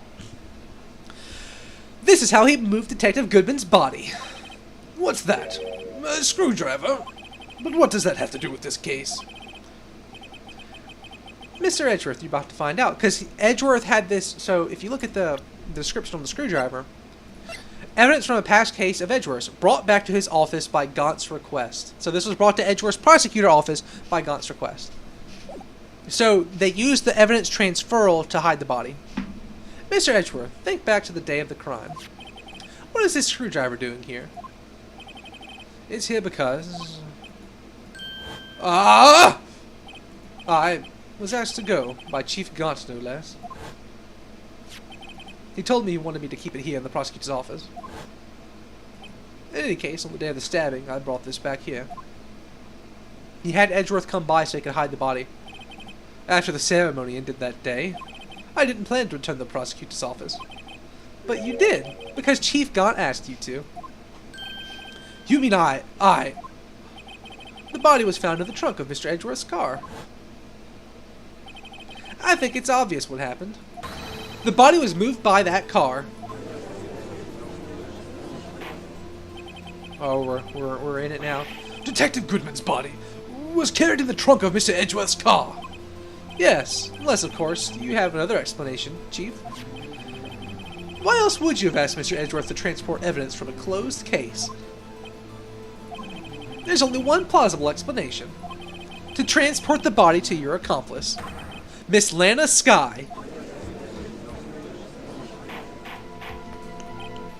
Order! Order! Order! What's going on here? Is there no room for rebuttal to the defense's outrageous accusations? Think back to the photograph Miss Starr took at the prosecutor's office. This was not a photo of the body being stuffed in the trunk to be taken away. It was exactly the opposite. It's a photo of the body being taken from the trunk. Chief Gaunt, please, say something. I believe... your time's up. My time's up. Sorry, righto, but I'm having lunch with the District Attorney General after this. We have to get going to make it in time for the early bird special. But the cross-examination isn't finished yet. Oh, remember what I told you earlier. A police chief has all kinds of weapons at his disposal. Weapons? Like the right to refuse to testify. And I'm invoking that right now. What? This is not a right to be casually invoked. There are certain risks to be considered. So you're going to just run away after all this? Oh, run away! Don't make me laugh, Worthy. I stabbed old Goodman. That's what you're saying, right? But if you had any conclusive evidence, you would have presented it by now. Well, You think I had learned to dispose of the body? If so, then show your proof and get it over with. I'll say it again, Mr. Wright. Gonna save. This court will not tolerate any accusations against him without concrete proof. Well, Mr. Wright. Your Honor. Do you have any concrete proof? Oh my goodness, I messed up. Proof that Chief Gaunt murdered Detective Goodman and made Miss Skye dispose of his body. Do I have any concrete proof? I can't just let him squirm his way out of this. I've got to keep the pressure on. Yes, Your Honor, I do have such evidence. Then please hurry up and present it. Just remember, it better prove Chief Gaunt murdered Detective Goodman beyond a shadow of a doubt.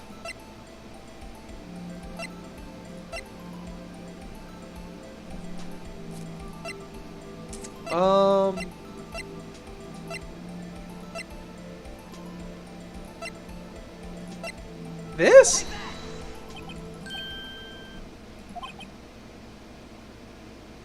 It's proof. As to whether or not it will demonstrate the chief's guilt, I'll let you be the judge.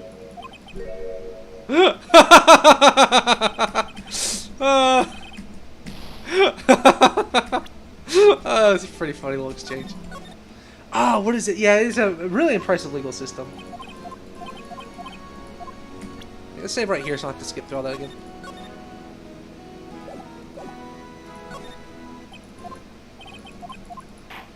How can we prove it?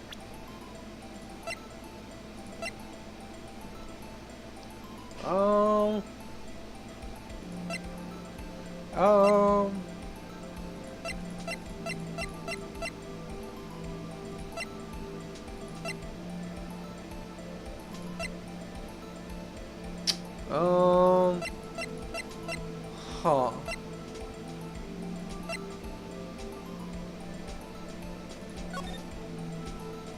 So...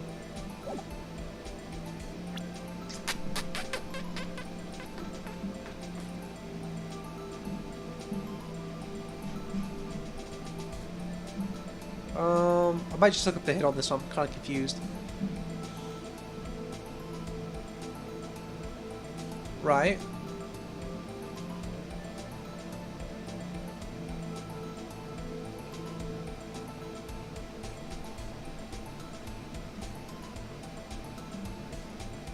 Oh, I wouldn't have guessed this, actually.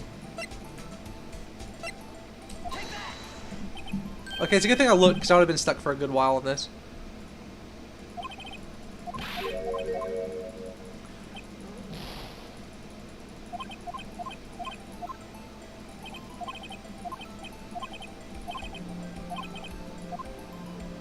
I have no proof yet. It's no use showing evidence I'm not sure of myself. No wonder we had no idea. No, Your Honor. At present, I have no conclusive evidence. Huh! See, Udgy? In that case, this court is forced to penalize you for your allegations against the chief. What? Here's a tip. Never gamble what you can't afford to lose, righto. It seems that Lady Luck was on my side again today. Oh, okay, Archie. I'll leave the rest to you.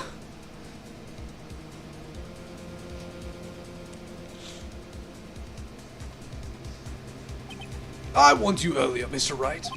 This is an affront to a senior officer in our nation's law enforcement history agency. What? Lady Luck, Maybe we should have a word with her. Miss Edgeworth, what do you mean? There's one Lady Luck who knows the real truth behind this trial. We haven't yet had the honor of hearing her testimony. A lady who knows the truth? Another witness? In the absence of conclusive evidence, the only other method of proof is testimony. But Chief Guards invoked his right to refuse to testify. Well, there's still someone else, one more witness who can answer all these questions. Raised in this trial, is someone right in this very room. Miss Edgeworth, who is this person? Huh. Why are you asking me, Your Honor? Have you forgotten? The defense is the one calling witnesses today. Mr. Wright, does such a witness exist? She may not be willing to tell the truth, but we can't just stop now. Yes, Your Honor. The defense calls forth Meekins. The defendant, Miss Lena Skye. She was in the underground parking lot at 5:15 on February 21st. Her task, to dispose of the victim's body, in accordance with a certain someone's orders. Miss Edgeworth. The prosecution has no objections, Your Honor. Very well. The court will now take its final recess for the day. In 15 minutes, we will reconvene to hear the defendant's testimony. Hold on. Huh? Chief Gaunt, I thought you were going to eat. Listen good, Lana. He's talking to Lana? I don't think you need me to tell you this, but if you accept Mr. Wright's claims, there will be terrible consequences. That's right. Your sister will be found guilty for Neil Marshall's murder. Ah! That isn't good. Of course, you'd never support such outrageous claims anyway, right? Just something to think about. All right then. I've got a lunch date to meet. Even the judge is shocked. Okay, if there are no further objections, this court is now in recess. The man straight blackmailed her on the stand and just gets to go have lunch. Holy crap. Looks like we managed to stay in the game. Yeah, thanks to your help, Edgeworth. Oh, Chief. Hey, something else there, pals. Oh, Detective Gumshoe. Oh, yeah, I'm not a detective anymore. Oh, yeah. Sorry about that. Oh, don't worry. I already decided where to work now. At your office. My office? Sure. I'll take the place of that top-knotted girl I used to work with. Could he mean Maya? Still, looks like we're out of moves now. Chief Gaunt's done it again. He's always gonna wave the upper hand. It's not fair he has the right to refuse to testify. Huh. Settle down, right? Remember what the judge said.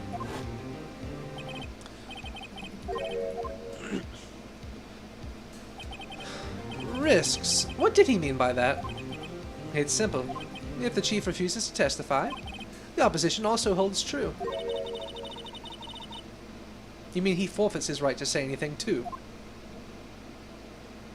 Oh. Emma! Are you okay?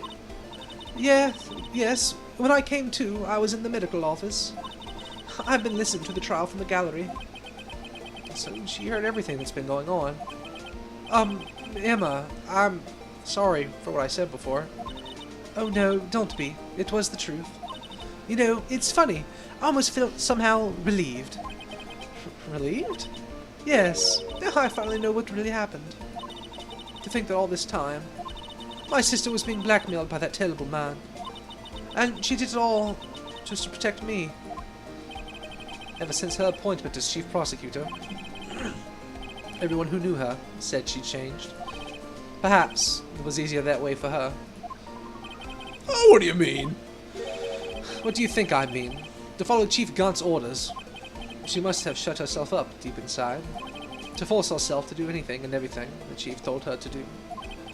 That must be why she became so cold. It was all my fault.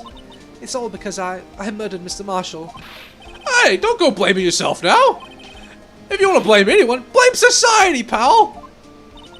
Chief Gaunt may be able to fool everyone else with his forgery, but he can't fool my memory. I remember now. I knocked Mr. Marshall into that armor. I see. Oh, we better get back. It's time for the final act! Emma, why don't you wait here? No, I'm going with you. I want to be there when Lana tells the truth. Let's go, right. It's time to end this. He sure is. Lots of sharp weapons sitting around. Alright, we're getting this. We're finishing this bad boy tonight. I don't care what time it is. We're finishing it.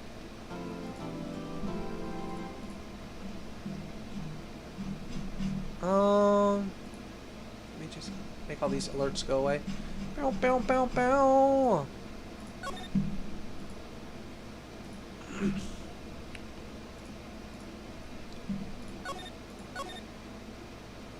Alright, let's do it.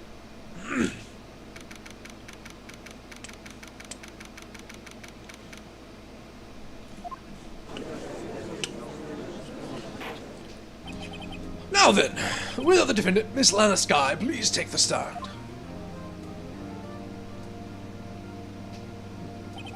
Miss Lana Skye, you're the chief prosecutor. I'm sure you're aware of what is required of you. But, Mr. Edgeworth, you already know everything. You know all that I've done these past 2 years. Please, provide the court with your testimony, Miss Skye. And remember, you are under oath. We want to hear the truth. Of course, the truth.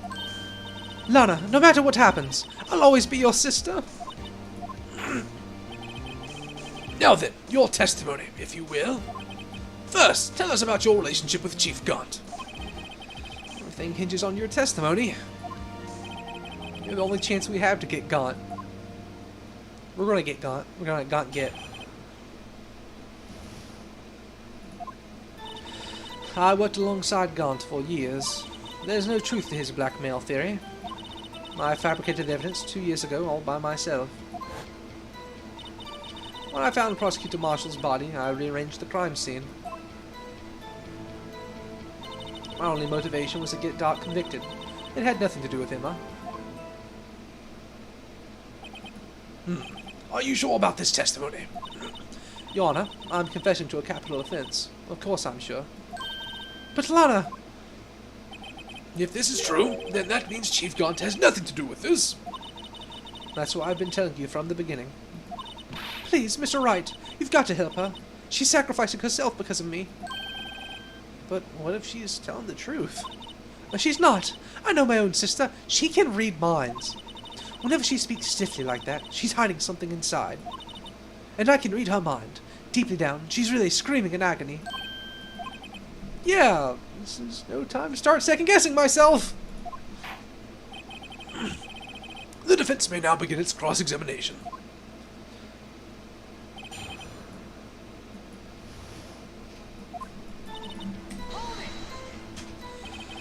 How many years, exactly? Ever since I made senior detective. Let's see, I was 24 then, so that would be 5 years. Detective Gaunt and Detective Skye were legendary partners. I personally saw them testify in numerous cases. She must have been good, coming from the same school as Mia. Demon Gaunt was a respectable detective, that's why.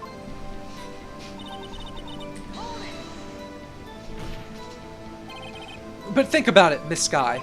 You didn't murder Detective Goodman. You told me as much yesterday in jail. You still don't get it, do you, Mr. Wright? Any testimony you cannot present in court is as useless as idle gossip. I stabbed Detective Goodman with a knife. And? Did you do so to help your sister? Joe Dock was a serial killer. My sister almost became his last victim that day. I didn't want that incident to ruin her life. But what she did was justifiable self-defense. She wouldn't have been charged with anything.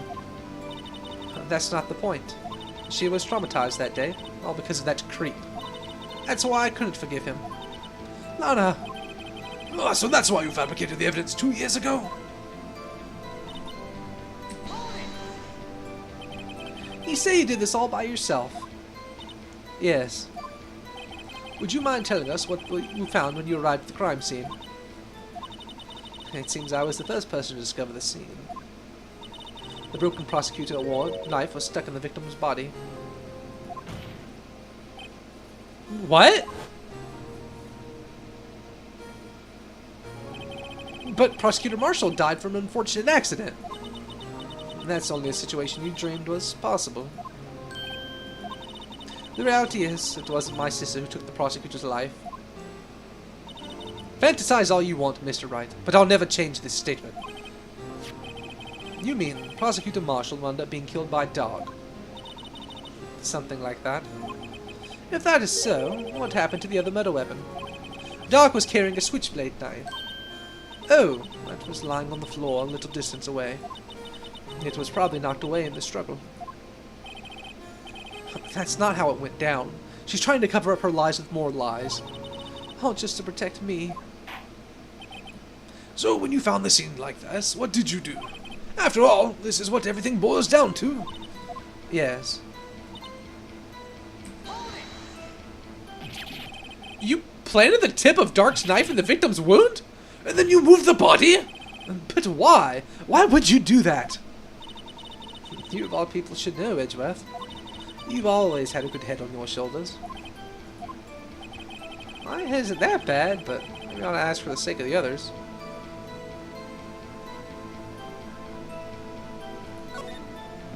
But why did you do that? Come now, Mr. Wright. Even you should be able to figure it out. Very well, let's add this to the witness testimony. The reason Miss Skye fabricated the knife.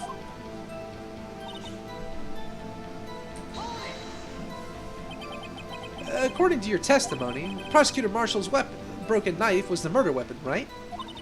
Yes, and leaving it at that might point the blame away from Doc. I felt the most effective way to get him convicted would be to have the tip of his knife found inside the victim's body. So you buried it inside the victim's stab wound? Yes, because I hated Doc for what he did.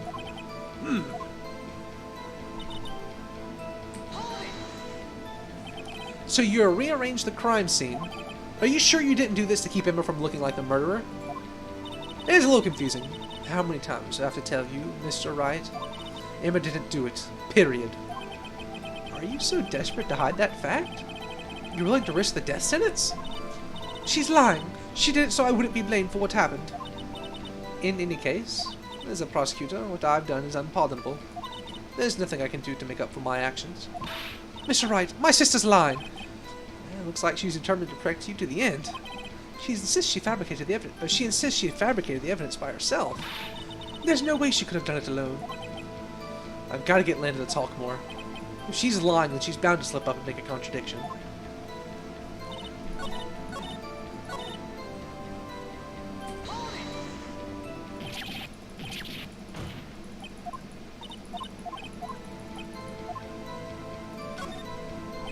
When you showed up on the scene, where exactly was the victim's body? It was where you deduced it was, by Chief Gaunt's desk. But the body was found by your desk. Why did you move it there? But the reason for that is simple. Let's have the witness explain this in more detail. The reason Miss Skye moved the body. The pieces of the jar that shattered during the events threatened my plan.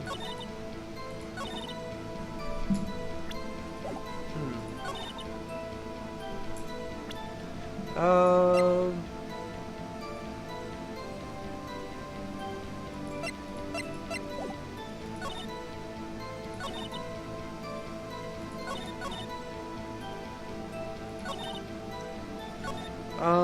Hmm.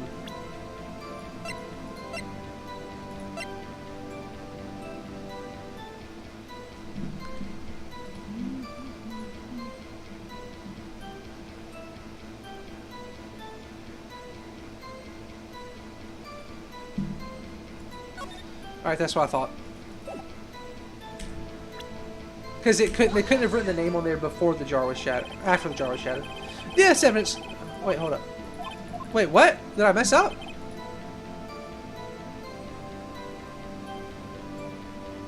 What? Oh, oops. I gotta save here so I don't make that goof again.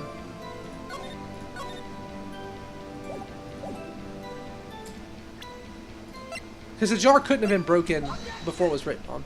Right. Miss Guy, I understand how you feel. You committed the crime 2 years ago to protect your sister. You mean the forgery at the scene where Neil Marshall was murdered? If that truth were to be exposed now, the past 2 years of your life will have been in vain. Even so, I am compelled to bring it to everyone's attention a significant contradiction within your testimony. A contradiction in my testimony? You testified, and I quote, "The pieces of the jar that shattered during the events threatened my plan." That's right. Do you have a problem with that? Well, it's a simple oversight, really. You see, a message was written on this jar with the victim's blood. Yes, the prosecutor must have written it in his final moments. Exactly so. And this is where the contradiction lies. In order for the victim to be able to write his message on the jar, it must not have yet been broken before he died.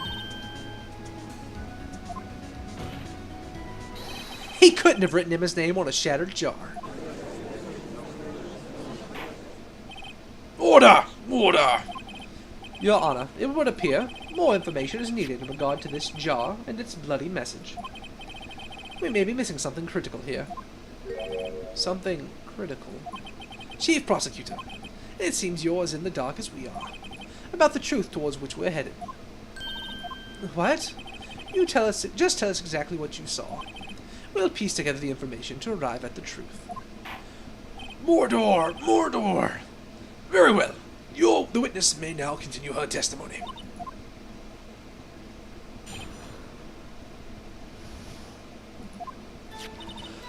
I immediately noticed the blood traces on the jar, but it was dark in the room and I didn't have time to check it out. To be safe, I wiped away the blood. The fragments were large, so I'm sure I got them all. All I could think about was wiping them clean before they were discovered. You mean you're the one who wiped away the message in blood? I wasn't chief prosecutor at the time. She didn't think Doc was the real murderer. That's why she tried to erase the real evidence. Very well. The defense may now begin its cross-examination.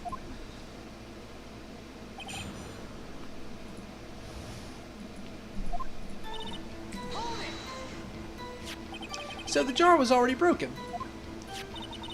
It's a miracle that thing hadn't broken earlier. It certainly looks as feeble as the defense's case.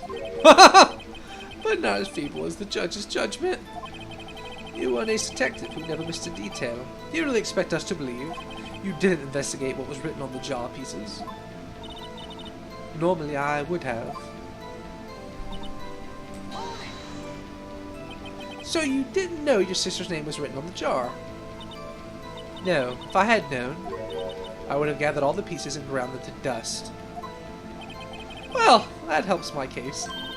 Lana, you'd do that for me. It seems you two might make up yet. Anyway, I just barely had enough time to move the body as it was. If someone happened upon this scene, you'd lose your chance to erase the evidence. You must have been in a hurry. I was. I knew I had to destroy the evidence before anyone came. This is rather shocking.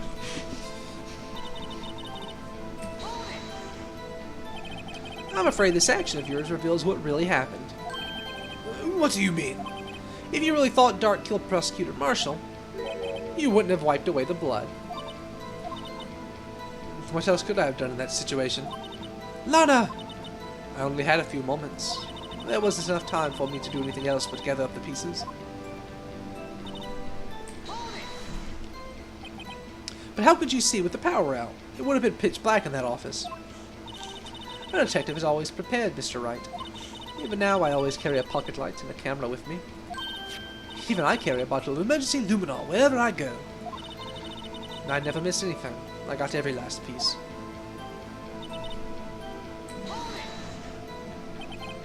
So, you illegally rearranged the crime scene. Yes, I don't have any excuse for my actions. I'm so sorry, Lana. I didn't know.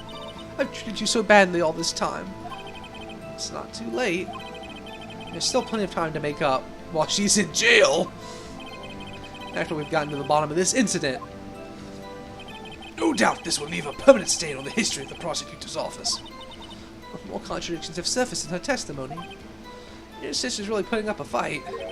She must really care about you. Still, she's not doing this the right way.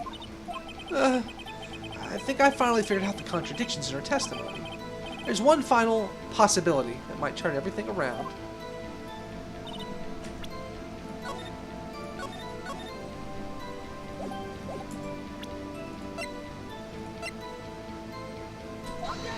Oh no, I didn't mean to do that! Crap!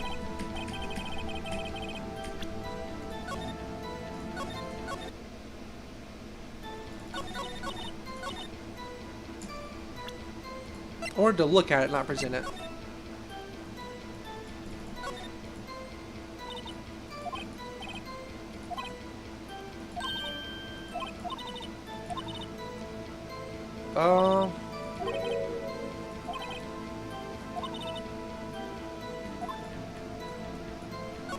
No, I didn't mean to. Crap!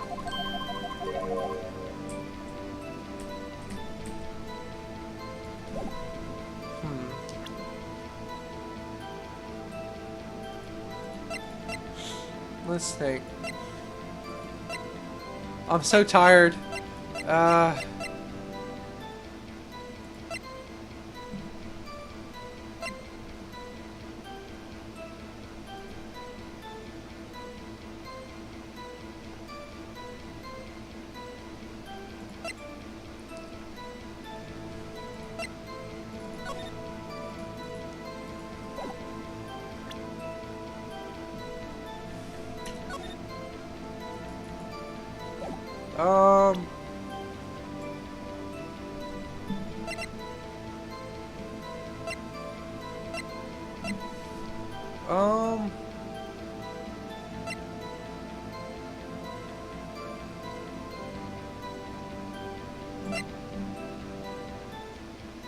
Hold up, I'm really confused.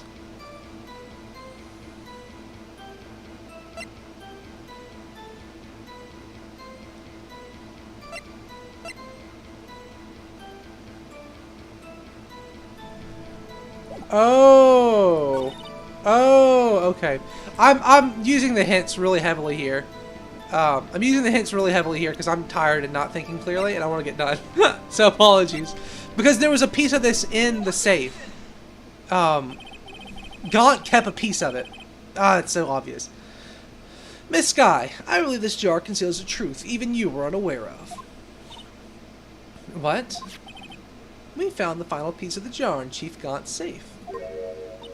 In the Chief's safe? But how? I knew it. She really didn't know. There's something even more disturbing about the final piece. There was still blood on it. But the witness just testified that she gathered every last piece and wiped the blood off of them. Yes, which leads us to only one explanation. On the night Prosecutor Marshall was murdered, you are not the first one to show up at the scene. Chief Gaunt got there before you. But couldn't the defendant have simply missed a piece? I'm afraid that's unlikely. The pieces are far too big for anyone to miss, let alone an ace detective. That may very well be, but everyone makes mistakes. Even I once wasted an entire day looking for my dentures. They were in my mouth all along. Ha! Can you believe that? Have you forgotten, Your Honor? Your dentures? When this witness arrived at the scene, the jar was already broken. Yeah, how'd the jar get broken? Oh, that! There's no way a name could have been written on a shattered jar. Another person discovered the scene prior to the witness. I hope you're not implying this person was Chief Gaunt at the time he was looking for Doc downstairs. Besides, the question is, if he did arrive there first, why did he hide that fact for 2 years? Well, Your Honor, can you answer us that? No! No!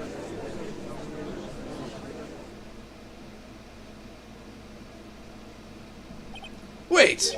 I'm not the one on trial here! Damon Gaunt arrived at the crime scene prior to the witness. He proceeded to break the jar, and purposely hid one of the broken pieces. Question: what is this action called? Fabrication of evidence. But why would Chief Gaunt do that? In light of what happened afterwards, isn't it clear? What happened afterwards? Discovering the scene, Lana Skye believed her sister Emma killed the victim. Determined to help her sister, she sought Gaunt's aid. Lending her his aid, Gaunt helped her create evidence that incriminated Dark, sparing Emma, and therein lies the reason. The reason why Miss Skye became the Chief's puppet. No! I did it on my own. Please, sis, stop trying to protect the Chief. I can't watch you suffer anymore for my sake. No, you didn't. It wasn't you. Emma, you didn't kill anyone. Don't believe anything Mr. Wright says. Defense attorneys make up the most foul lies to defend their clients. Foul lies? Imagine that, coming from my own client. I guess you do seem the type who likes to twist the truth. Wait a minute. What if we're still smack dab in the middle of Gaunt's trap? Is something wrong, Mr. Wright? Lana may be right after all. I was hoping for this. I kind of had a suspicion. Because if you think about it, it doesn't make sense for Gaunt to have not been there first, but he also had all those pieces. Gaunt set this up. Gaunt rigged it for both of them. What do you mean, Mr. Wright? So, do you tell foul lies then, Mr. Wright? I do not. Miss Skye, please testify once more. But if evidence was fabricated behind your back, then Emma's accidental killing of Prosecutor Marshall might also be a lie. But I do remember knocking over Marshall. Miss Skye, if you will. I can't. There's nothing to be afraid of anymore. This cross-examination may not change a thing. However, there is a possibility that it will, if you tell the truth. Very well. I'll testify about what I really saw. All right, the witness may testify once more, for the final time.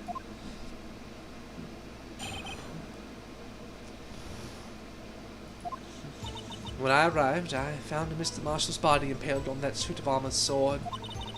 Emma and Dark were lying unconscious on the floor nearby. And how did Dark and Emma both wind up unconscious? When I saw what happened, I thought she did it. That's why I erased all the evidence that linked her to the murder. I had Chief Gaunt help me remove the body from the sword and carry it. But if it all really was a fabrication, Emma might be innocent. Unbelievable. The body was impaled on the armor's sword. You are the only one who saw that. If only you had proof. Actually, I do have proof. I gave it to Mr. Wright just this morning. What? To me? It's a picture I took of the crime scene as I encountered it. I thought it might be needed. But I don't remember receiving a picture like that. Lena must have known. See, Mr. Wright, she really does have faith in you. Very well, Mr. Wright, please present this picture. I don't remember receiving any pictures from Lana. Lana said she gave it to you this morning, right? I seem to remember getting something from her then. Let's check the evidence again. There must be a picture in there somewhere. Well, I only got one thing from her this morning.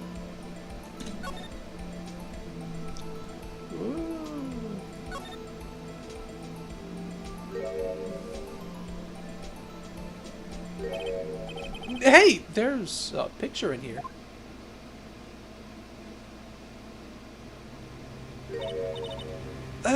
Oh my. This is the actual crime scene. No other detective saw the crime scene like this. Because I contacted Criminal Affairs only after I had arranged everything. Mr. Wright! That piece cut out from his vest. Could that be...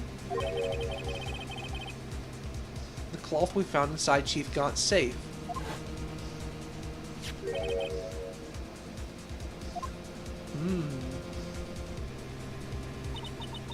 This is a handprint, isn't it?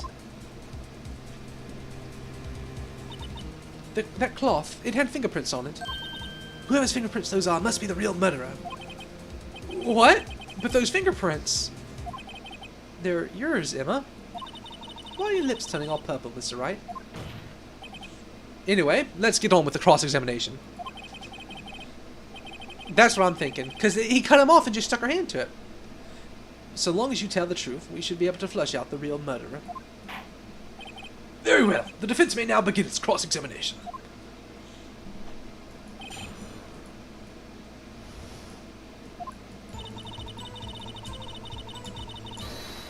Oh, I didn't mean to...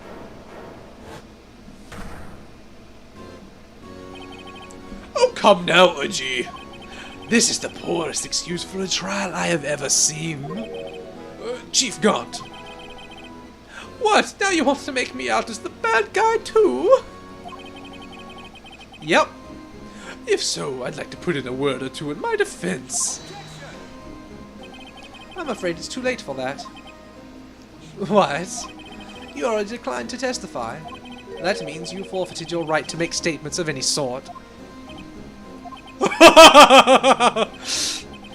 This must be that risk we were talking about earlier.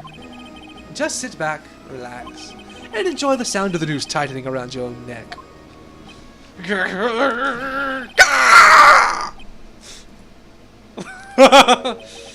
So what? You think I'm worried? Sorry to disappoint you, but I don't need to make any statements. What do you mean? Oh, the evidence will do all the talking for me. Even if I can't testify, I can still present evidence. Yes, that's true. Wait, you mean you still have some conclusive evidence? Oh, no, I don't. But someone does. Someone. So, what's your excuse, Righto? Why have you been keeping quiet about it?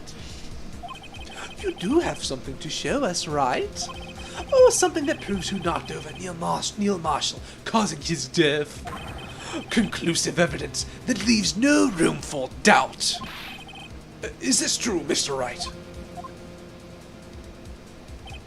If I show that piece of evidence now, Em is sure to be made out as the murderer. Mr. Wright, if you have any more evidence, present it now. And if you try to conceal anything, you will be the one appearing before the Board of Inquiries. Oh, what do I do now? I better think this through carefully. I can't afford to make the wrong decision. Should I present that piece of evidence? Let's see. Let's look real quick. So we have this. Let's do this conversation again. Oh, this is a handprint, right? Yeah, someone left behind an oil stain on the fabric. Whoever it was, they must have been had a really oily hand. Mr. Wright, think about it scientifically. Uh-huh. A more likely explanation is the person slipped and fell on the freshly waxed floor, getting wax all over their hand. Well, that would account for the amount of oil, I guess. I don't see what's so scientific about it, though. It happens, you know. I always slip on the floors at school after they're waxed.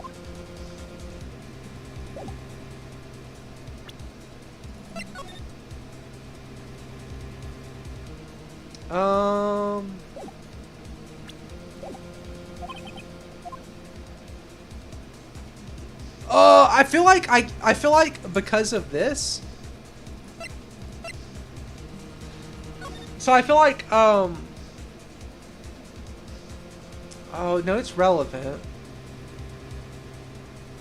Doesn't it have the approval, please? I feel like I guess I have to show it. Yes, Your Honor, I do have further evidence. All right, the time's finally come to show it to them. Those prints have got to be the Chief's. Now then, let us see this conclusive evidence. The evidence that shows who actually murdered Prosecutor Marshall.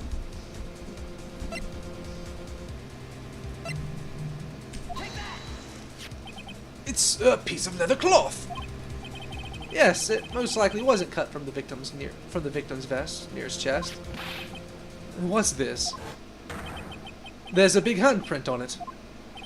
Oh, surely it must have been left on the cloth by whoever shoved the victim into the sword. What? Whose fingerprints are on this? Oh, I'm sure Raito has checked. Haven't you? Well, whose are they? They're Miss Sky's. Miss Emma Sky's. What? They're mine? So I really did do it. See? I told you it was conclusive. But this was found in your safe. This means it's possible you forged it. I don't know what you're talking about. I don't remember any cloth in my safe. Do you really expect me to believe that? But give it up, Mr. Wright. It's over. You shouldn't have presented that. Oh. No.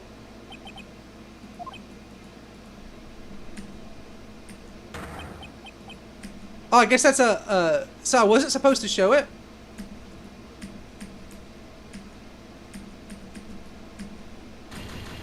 Huh. Well, we got our first loss.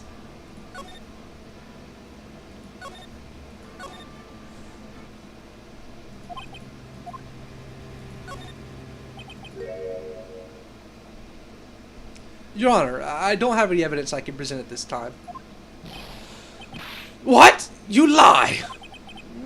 Chief Gaunt, you opened my safe. I know you took what was inside. The conclusive evidence. I don't know what you're talking about. Mr. Wright, why don't you show them? We found it together. Oh, I see. It's because you know the truth, don't you? You know whose fingerprints are on it. That's why you won't present it. What are you talking about, Chief Gaunt? Can't you figure it out? Take a good look at this picture. See the victim's vest. Notice anything odd about the chest area? It looks like part of it's been cut out for some reason. You mean you had this in your safe? What? That means you, the chief of police, have been concealing evidence. This is going to be the biggest scandal in the history of the police department.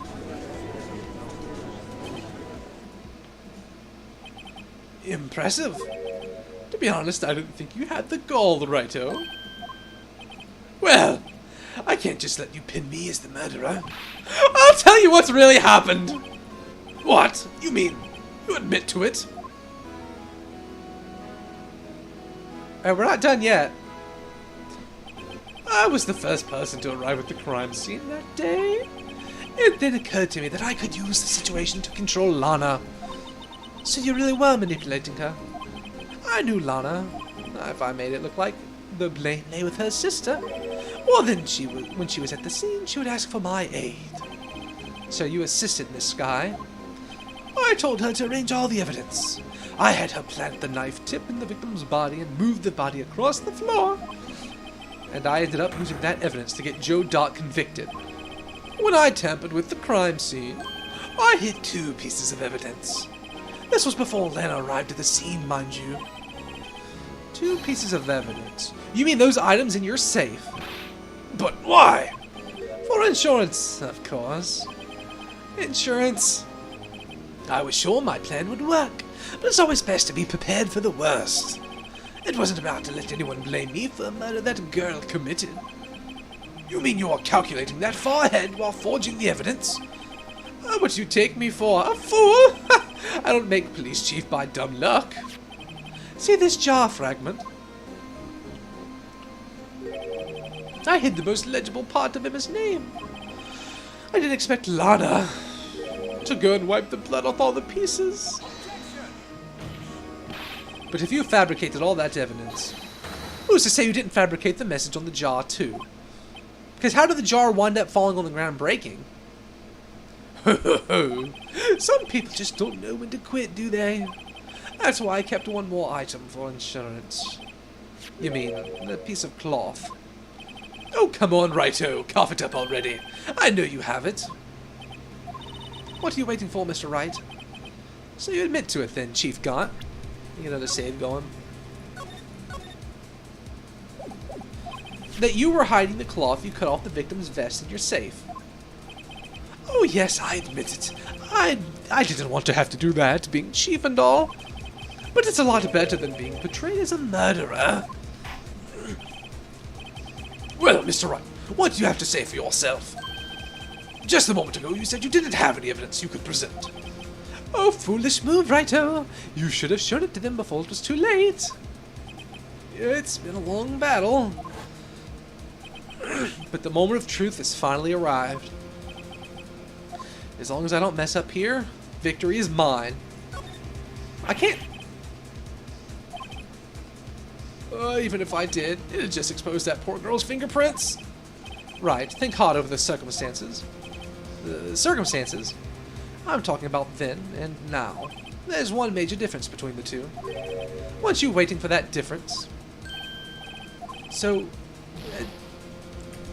wait, hold up. I'm really confused. That's why we save! That's why we save!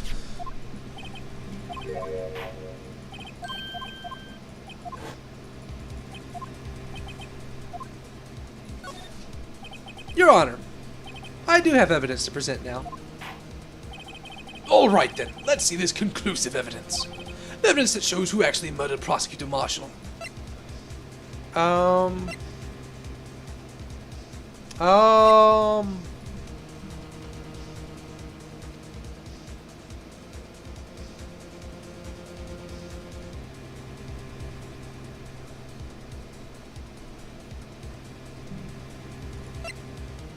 Okay. Alright, we're going for it. Let me verify this once more. On the day of the crime, you personally cut out this piece of the victim's vest. Oh yes! So at last you finally brought it out into the open. There's a handprint on this piece of cloth. Your Honor, the prosecution requests that be immediately sent to lab for analysis. This handprint on the leather, there must have been a strong impact for it to be left so clearly. Oh, you mean... It could not have been forged. It must be authentic, conclusive evidence. Ho ho ho! You're as slow on the uptake as ever, Worthy. What? Think about it. Righto had all this time to present this evidence. Yet he was reluctant to do so. Why would that be? You mean you already know? You know whose fingerprints are on that. But Mr. Wright, do you really know? Whoever the fingerprint belonged to must be the real murderer. Whose fingerprints are they?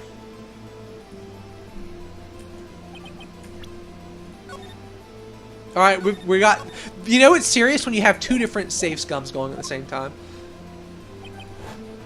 It should be okay now. Everything's proceeding as I predicted.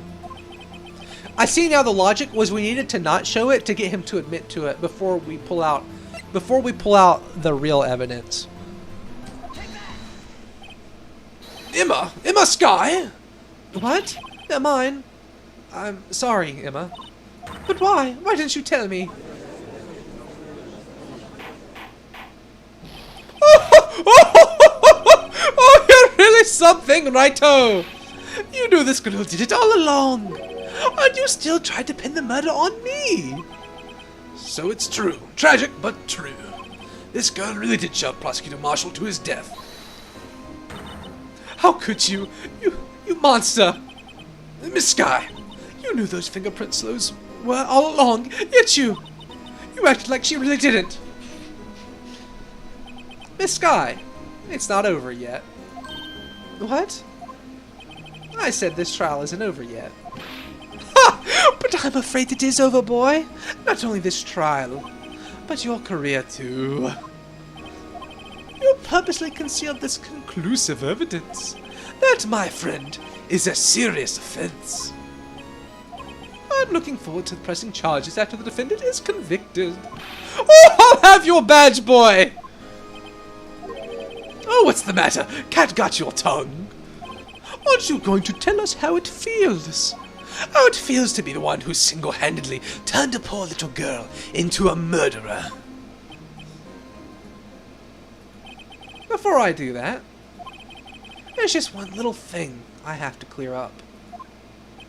Oh, and what's that? Who really killed Prosecutor Neil Marshall? What? Chief Gunn, you are absolutely right. This piece of cloth proves who the real murderer is. Who killed Marshall? Neil Marshall, you ask? It was Emma Skye, wasn't it? I'm afraid that's not possible. You see, this piece of cloth contains a critical contradiction. Oh ho ho, oh ho. The Edgeworth head tap. What? A contradiction? What is this fool babbling about? I'm talking about a contradiction. One that proves who the real killer is. Mr. Wright, this piece of cloth. What could it possibly contradict? Chief Gaunt, your tyrannical reign ends here. Behold, the piece of evidence that contradicts this cloth. Do you notice something? Do you notice something? Do you notice something, Mr. Hemopathologist? Do you notice something? I have to know. Do you? And then I'll move on. Please tell me if you've noticed yet. Seriously, I don't want to have to wait forever. Why is the blood on the undershirt? Isn't that interesting? Isn't that interesting? And what exactly is that supposed to be? This is the picture Miss Skye took. Take a good look at it. See where the piece of his vest was cut out? Yes, its shirt is showing underneath. It's hard to make out with all the blood on his vest, though. Exactly my point. His chest is soaked with blood. That's only natural. His lungs, no doubt, were punctured. Blood poured out of his mouth. Oh, but that piece of cloth! Wait, there's no blood on it. Oh! Since Emma Skye's fingerprints are on this cloth, there's no doubt that she shoved the prosecutor aside. However, Mr. Marshall was not impaled on the sword at that time. No, this is nonsense! Now then, Chief Gaunt, let me ask you something. Prosecutor Marshall was not impaled when he was shoved aside. He most likely hit his head on the ground and was knocked out. If so, then tell me, who could it have been? Who could have arrived at the scene before Miss Lana Skye? Picked up the unconscious prosecutor and impaled him on the armor's sword. Then, to make it look like Emma was responsible for the prosecutor's death, said person proceeded to write her name on the jar with the victim's blood. A jar that they then broke on purpose to leave behind a clue. I thought it was really bizarre that Marshall would have, in his dying moments, would have wrote the name of the girl who was just held hostage and tried to help him out onto a jar so that people would know that she killed him. I thought that was really suspect, but I just kind of accepted it because this game has, like, hairball logic. And make Lana believe her sister did it. Oh boy. Remember what you admitted only moments ago? That you personally cut out this bloodless piece of the victim's vest. Ironic, isn't it? Through the very act of creating insurance, you proved that you were the actual murderer. No! It's finally all over.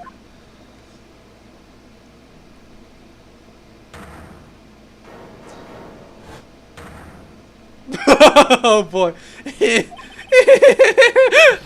Oh, that was close right there. Oh, you almost had me.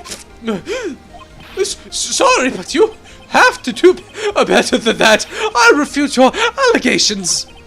What do you mean you refute his allegations? You see that piece of cloth?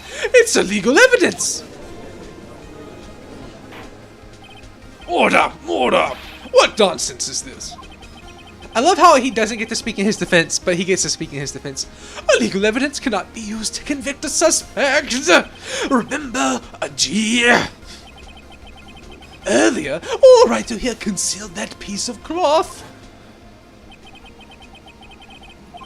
Well, you have conclusive evidence, don't you? Your Honor, I don't have any evidence to present at this point in time. Well, that's true. The defense did refuse to present evidence. At that moment, the piece of cloth ceased to be legal evidence. But that's not fair. Did you actually think you could best me in court? It looks like the last laugh's on you, son.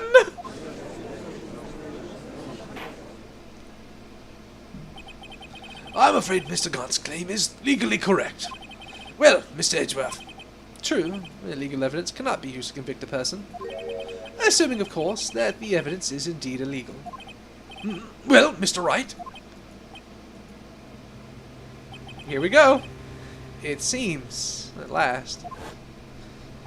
The time for me to reveal my plan has finally arrived. Mr. Wright, do you admit to it? As you purposely and illegally concealed this piece of cloth? So,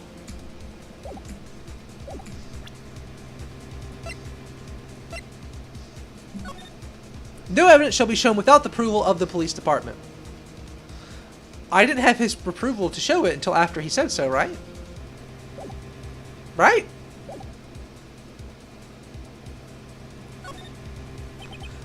I admit I refused to present it at one point. So the evidence is illegal? Oh no, it isn't, Mr. Gaunt. Uh-huh. Oh, it's not that I didn't present evidence then. It's that I couldn't. What do you mean you couldn't? There are certain procedures involved when presenting evidence. No, Archie, don't listen to his lies. He's nothing but a coward. You can't really believe. There is only one issue left to be resolved in this trial. Is this evidence legal or not? Very well, let us settle this once and for all. Earlier you refused to present this evidence. If you can prove your conduct was not in violation of the law, then do so now. I thought about saying no the first time because of the book, but I just wasn't sure how to interpret it yet. This is my proof, Your Honor. Evidence law. What's this? I've done my homework too, Chief. Indeed, Emma Sky's fingerprints were on this piece of cloth. However, at that point in time, this was merely a piece of cloth, nothing more. What? You see, it's written right here in the book, the second rule of evidence law. Rule number 1. No evidence shall be shown without the approval of the police department. I found this piece of evidence myself, inside your safe. It goes without saying, I did not have your approval from the police department. Rule 2. Unregistered evidence presented must be relevant to the case on trial. And here is the crux of the matter. You see, at the time it was impossible for me to prove the relevance between the cloth and the SL9 incident. What? What kind of nonsense is this? You want relevancy? Just take one look at this picture and... Sorry, but you can recall, when was that picture presented? That was shown only a few moments ago. No. He's right.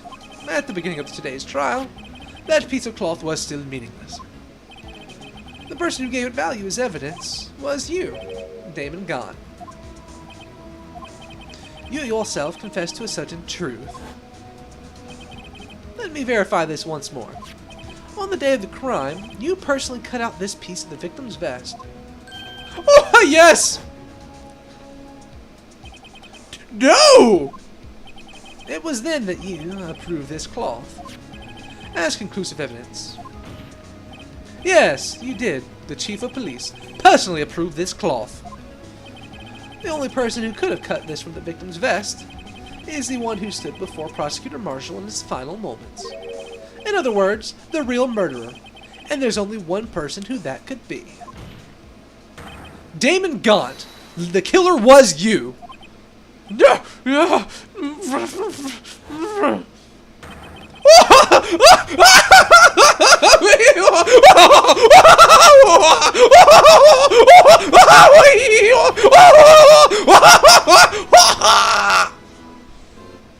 I'm glad that I didn't die just now doing that. Holy crap.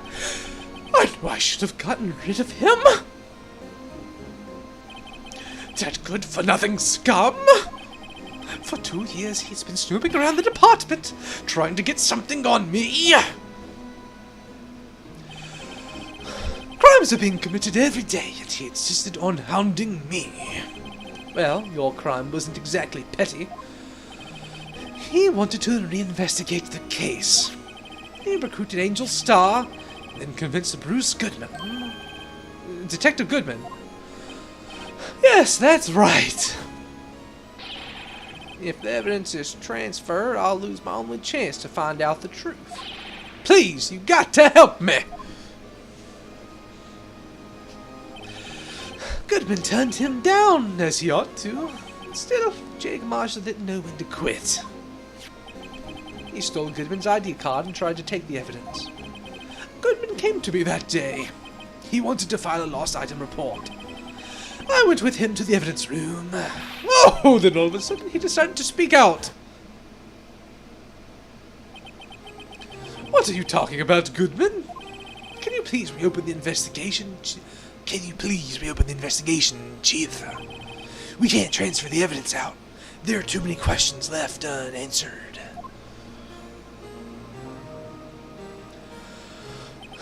Oh, he opened his evidence locker and he was taking the evidence out. He said, it's not too late. I'm going to hand all this over to Marshall. Oh, well, to be honest, I was a bit taken aback by his words. I had a bad feeling when he came to see me, but I never thought he'd bring up SL9. That was when I saw it. That accursed knife.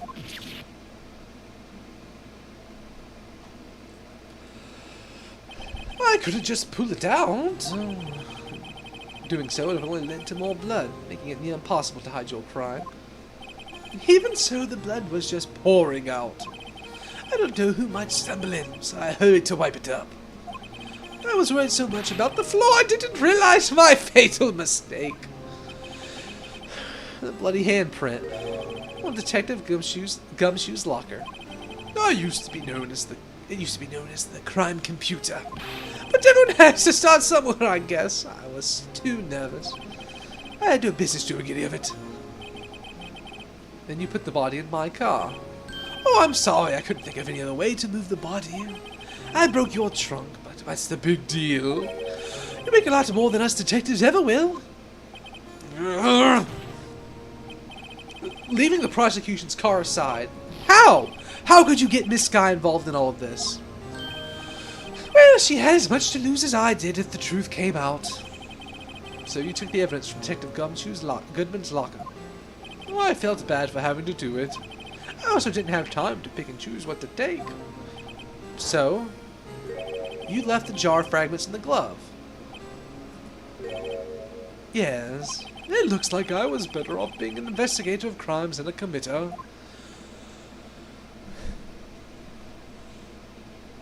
They all did their best to get in my way. I've got to hand it to them. They do their jobs well, much to my dismay.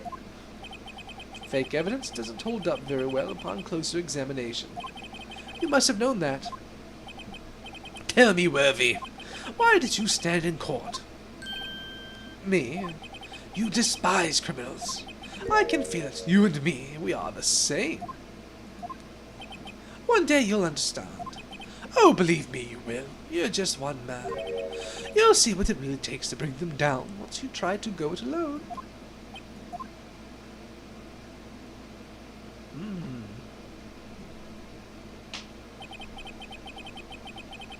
Well, looks like it's time to say goodbye. Oh, Udgy. What? Looks like we'll have to cancel that lunch date. Oh, sorry, old friend.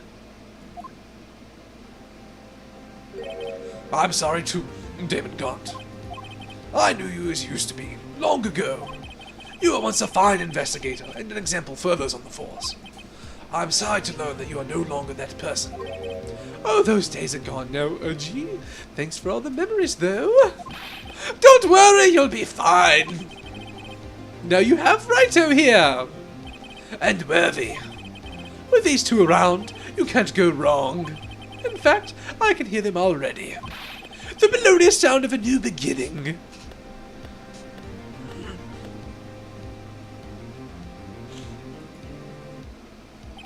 There are two things I want you to understand. Yes. First, your sister never hurt anyone. Second, Damon Gaunt betrayed you from the beginning. You see, Miss Sky, you no longer have any reason to keep silent. You're right. When the trial is over, I'll tell everything. All that I've done these past 2 years, from the time I had Gaunt help me forge evidence up until today. So, it seems all these questions raised in the trial have been answered. I'm sorry, Miss Sky. I couldn't get you out of all your trouble. My. What high standards you have for a rookie. I can see why Mia thought so highly of you. Who knows? A few years from now, you might make it to the top. Aww. I owe you my thanks, Mr. Wright. Miss Sky. And to you too, Mr. Edgeworth. You've suffered every bit as much as I have over these past few days. Believe me, I know how much of an ordeal it's been for you. It was nothing. Liar! I was worried the pressure might break you. And yet, you rose above it all and guided Mr. Wright to victory. You've done well, Mr. Edgeworth. Stop it, I only did my job. In light of this case, it seems a good self-examining is in order for all of us. Miss Sky? Yes, Your Honor? You are innocent of murder. However, although the chief blackmailed you, the fact is you still acted as his accomplice. A trial will be scheduled for these crimes at a later date. Yes, I understand, Your Honor. Is there something amusing about all of this? Why are you smiling? It's been a long time, Your Honor. A long time since I felt free of these heavy chains.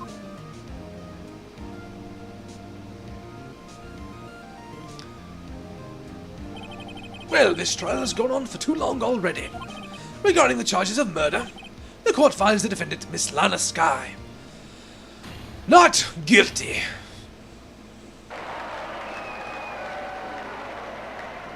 The cycle of blackmail is over. That is all. The court is adjourned. Whew! At long last, it's finally over. Emma? Why the long face? I'm sorry your sister didn't get completely off the hook, but at least she wasn't convicted for a murder she didn't commit. No, that's not it. Just now, after the trial ended. I can see why Mia Fey thought so highly of you. I owe you my thanks, Mr. Wright. And to you too, Miss Edgeworth. You've suffered every bit as much as I have over these past few days. You've done well.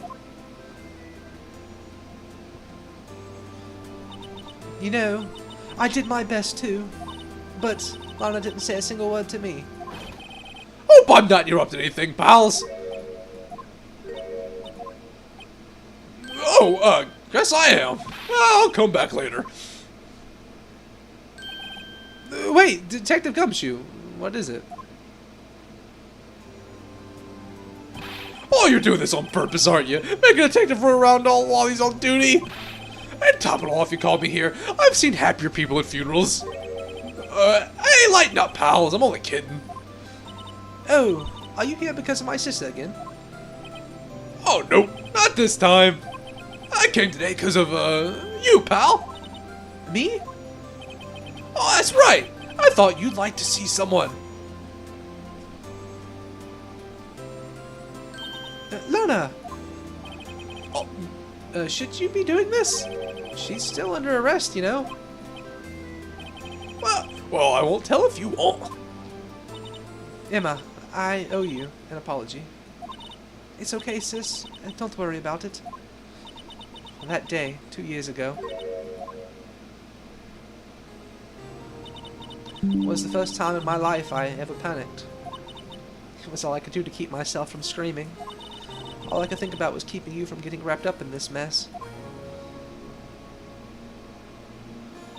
What's this? I asked Gaunt to help me cover up the truth. I thought I was doing it for your sake, but now I realize I was wrong. I changed after that day. I had to. It was the only way I could make it through the past 2 years. I knew how much I was hurting you by distancing myself, but I couldn't bring myself to tell you what I did. I was scared. Scared that you'd look at me with those eyes of yours. I was scared of how you'd react if you knew. But sis, you were only doing it for me. No. Uh-huh. I turned my back on you that day, and hiding what I believed to be the truth, I was deceiving you. Sis, I'm such a fool. It took me all this time to realize it. Emma, I'm so sorry. But sis, you don't have to apologize. I'm happy now. You're happy? Of course. You know, sis, I always knew that one day you'd come back. And now you have. Oh, Emma. Emma.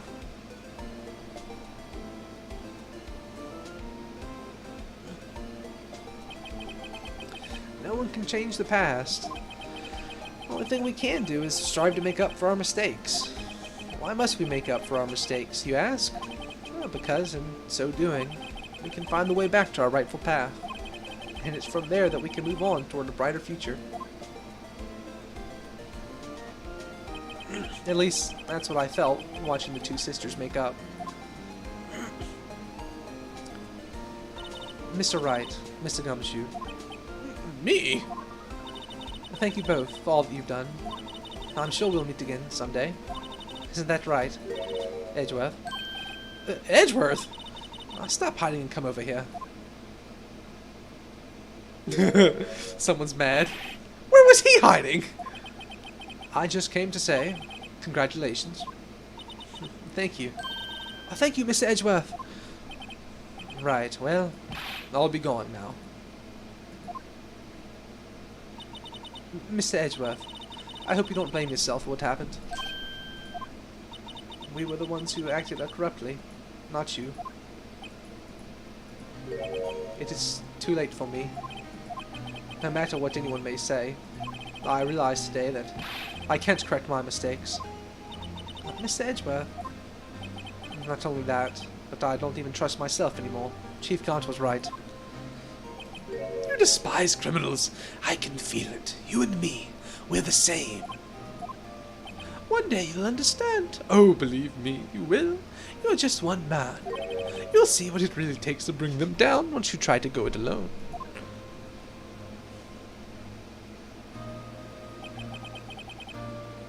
I do despise criminals. But it was a good plot regardless. I plan to dedicate my entire life to fighting them. I try not to think too hard on it because I enjoy when I get surprised. So I try not to think too deeply on it. But in order to fight crime on my own, I needed a weapon. That's scary, but I've known that to be true for quite some time now. But Edgeworth, who knows? Given enough time, I might have tried to pull something like Chief Gaunt did. That thought terrifies me. That's why I can't continue on as a prosecutor. Edgeworth, don't you understand? Damon Gaunt and your mentor, Manfred von Karma, were both the best of the best when it came to fighting crime.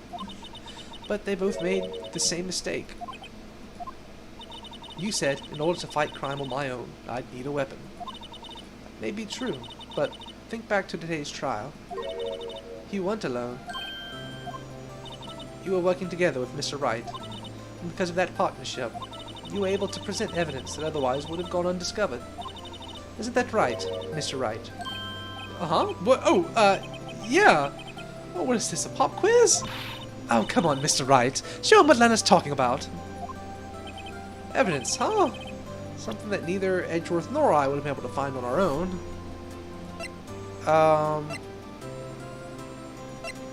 This right here. I don't see how it has anything to do with our partnership. Huh? Mr. Wright, it seems you still have a lot to learn as well. Wait. Wait, what was the right piece of evidence? No! No!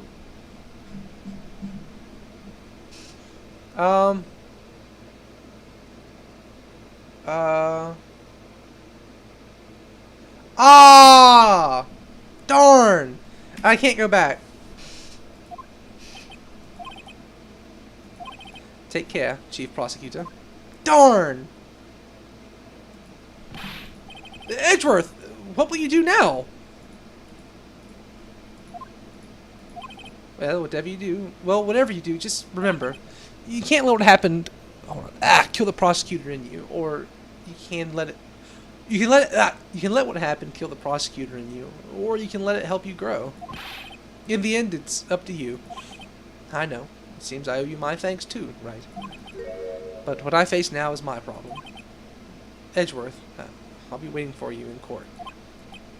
The basketball court! Farewell. I'm gonna load and run through that before. I'd better get going too. Okay, but I'll be by to visit soon. It seems we both have a lot to learn and catching up to do. Here, this is a little something for you. Scientific investigation! It's the first book I ever bought. Study it well. Oh, thanks, sis. I will! We're gonna get that Edgeworth evidence. And so, another case came to a close. As for the sisters, I have faith. Faith that their lives have only just begun. Is it worth spending like 10 minutes to skip all the way through to do it? And as for me, I think it's time I started on a new journey of my own. A journey to rediscover myself. Well, don't go check it off just yet, pal. Huh? What is it, detective? Well, there's just a little matter to be resolved about the chief prosecutor. I see she isn't supposed to be out of jail like this. But I thought you said it was okay. Yeah, well, it may be okay with me, but the folks in the prison are a different story. Huh? Basically, I had to bribe a guard in order to sneak her out for 30 minutes. Oh, believe me, it wasn't cheap either. Huh? Way to go, detective. I didn't know you had a wild side. Oh, well, you see, Mr. Wright here's the one who'd be footing the bill. Huh? Huh? Oh, what, you think I got afford with my salary? Oh, you gotta be kidding me, pal. Huh? Huh? Oh, thank you, Mr. Wright. You're the best. Why is it? I suddenly feel like I want to scream. I got an idea. Why don't we all go pay it off together? Yeah, that's a great idea. Come on, guys, let's go.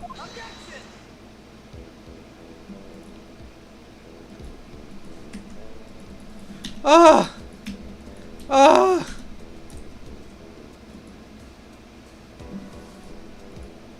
I arranged from a friend of mine in Europe to take care of Emma. I hope she'll be pleased to study under a top coroner. As for me, this affair has pretty much ended my days at the prosecutor's office. Still, I'll manage to find my way back to the field somehow. Then, I'll be able to investigate crimes together with Emma.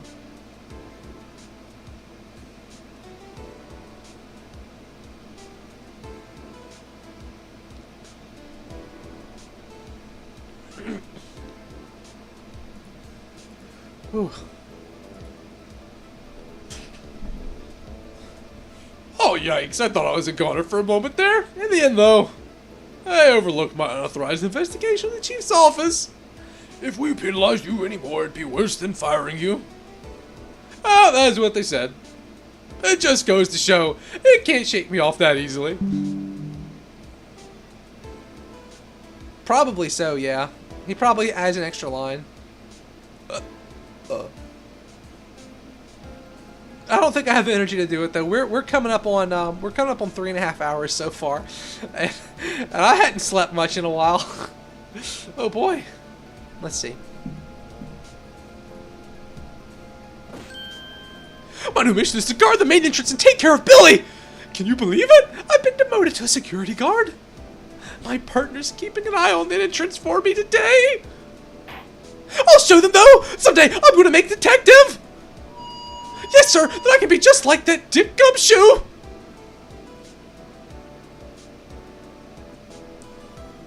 Everybody wants to be like that Dick Gumshoe. Sadly, I don't think Emma's in any other games. So that's too bad, because she was a great character in this. But we get Maya back, and Maya's my girl.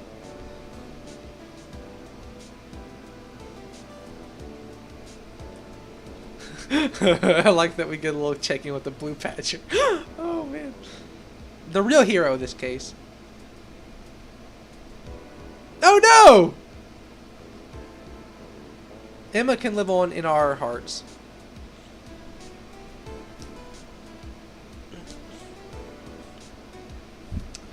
Let me see. Look something up real quick.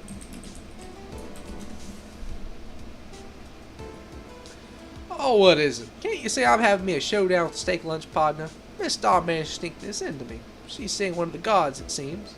Well, cowboy, it looks like you did it. You even gave Bambina back her smile. Can you make sure Billy and the gang get their water?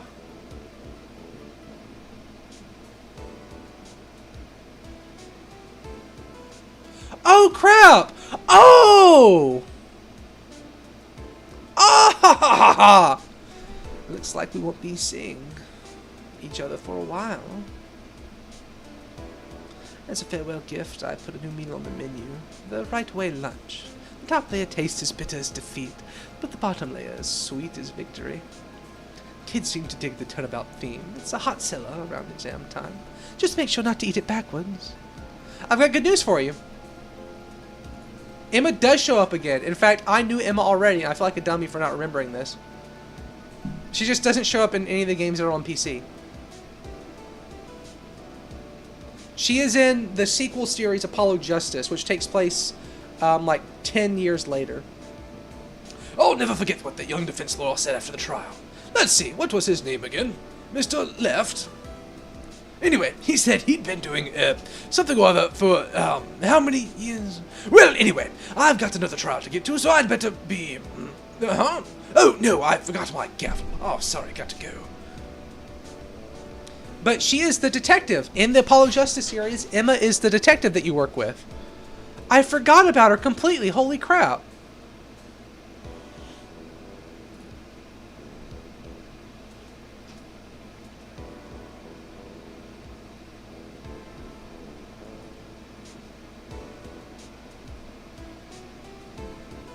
Ah, nothing soothes the soul like fresh country air.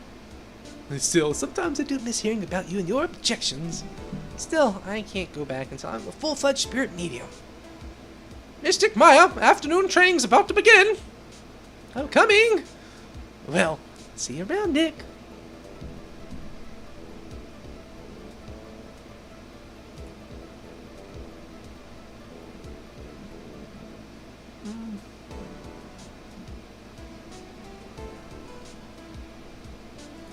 Here, let me get a picture for you.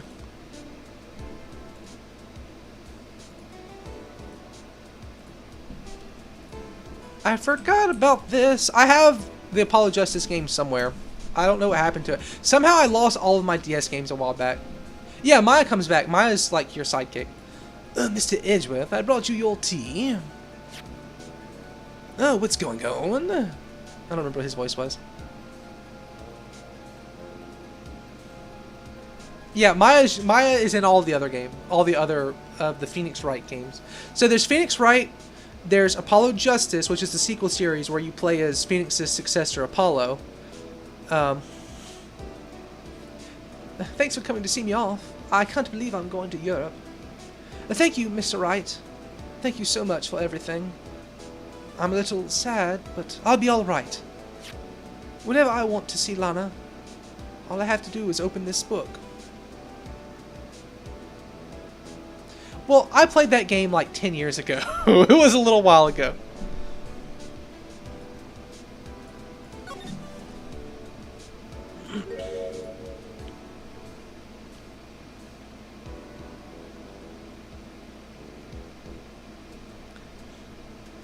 Aww.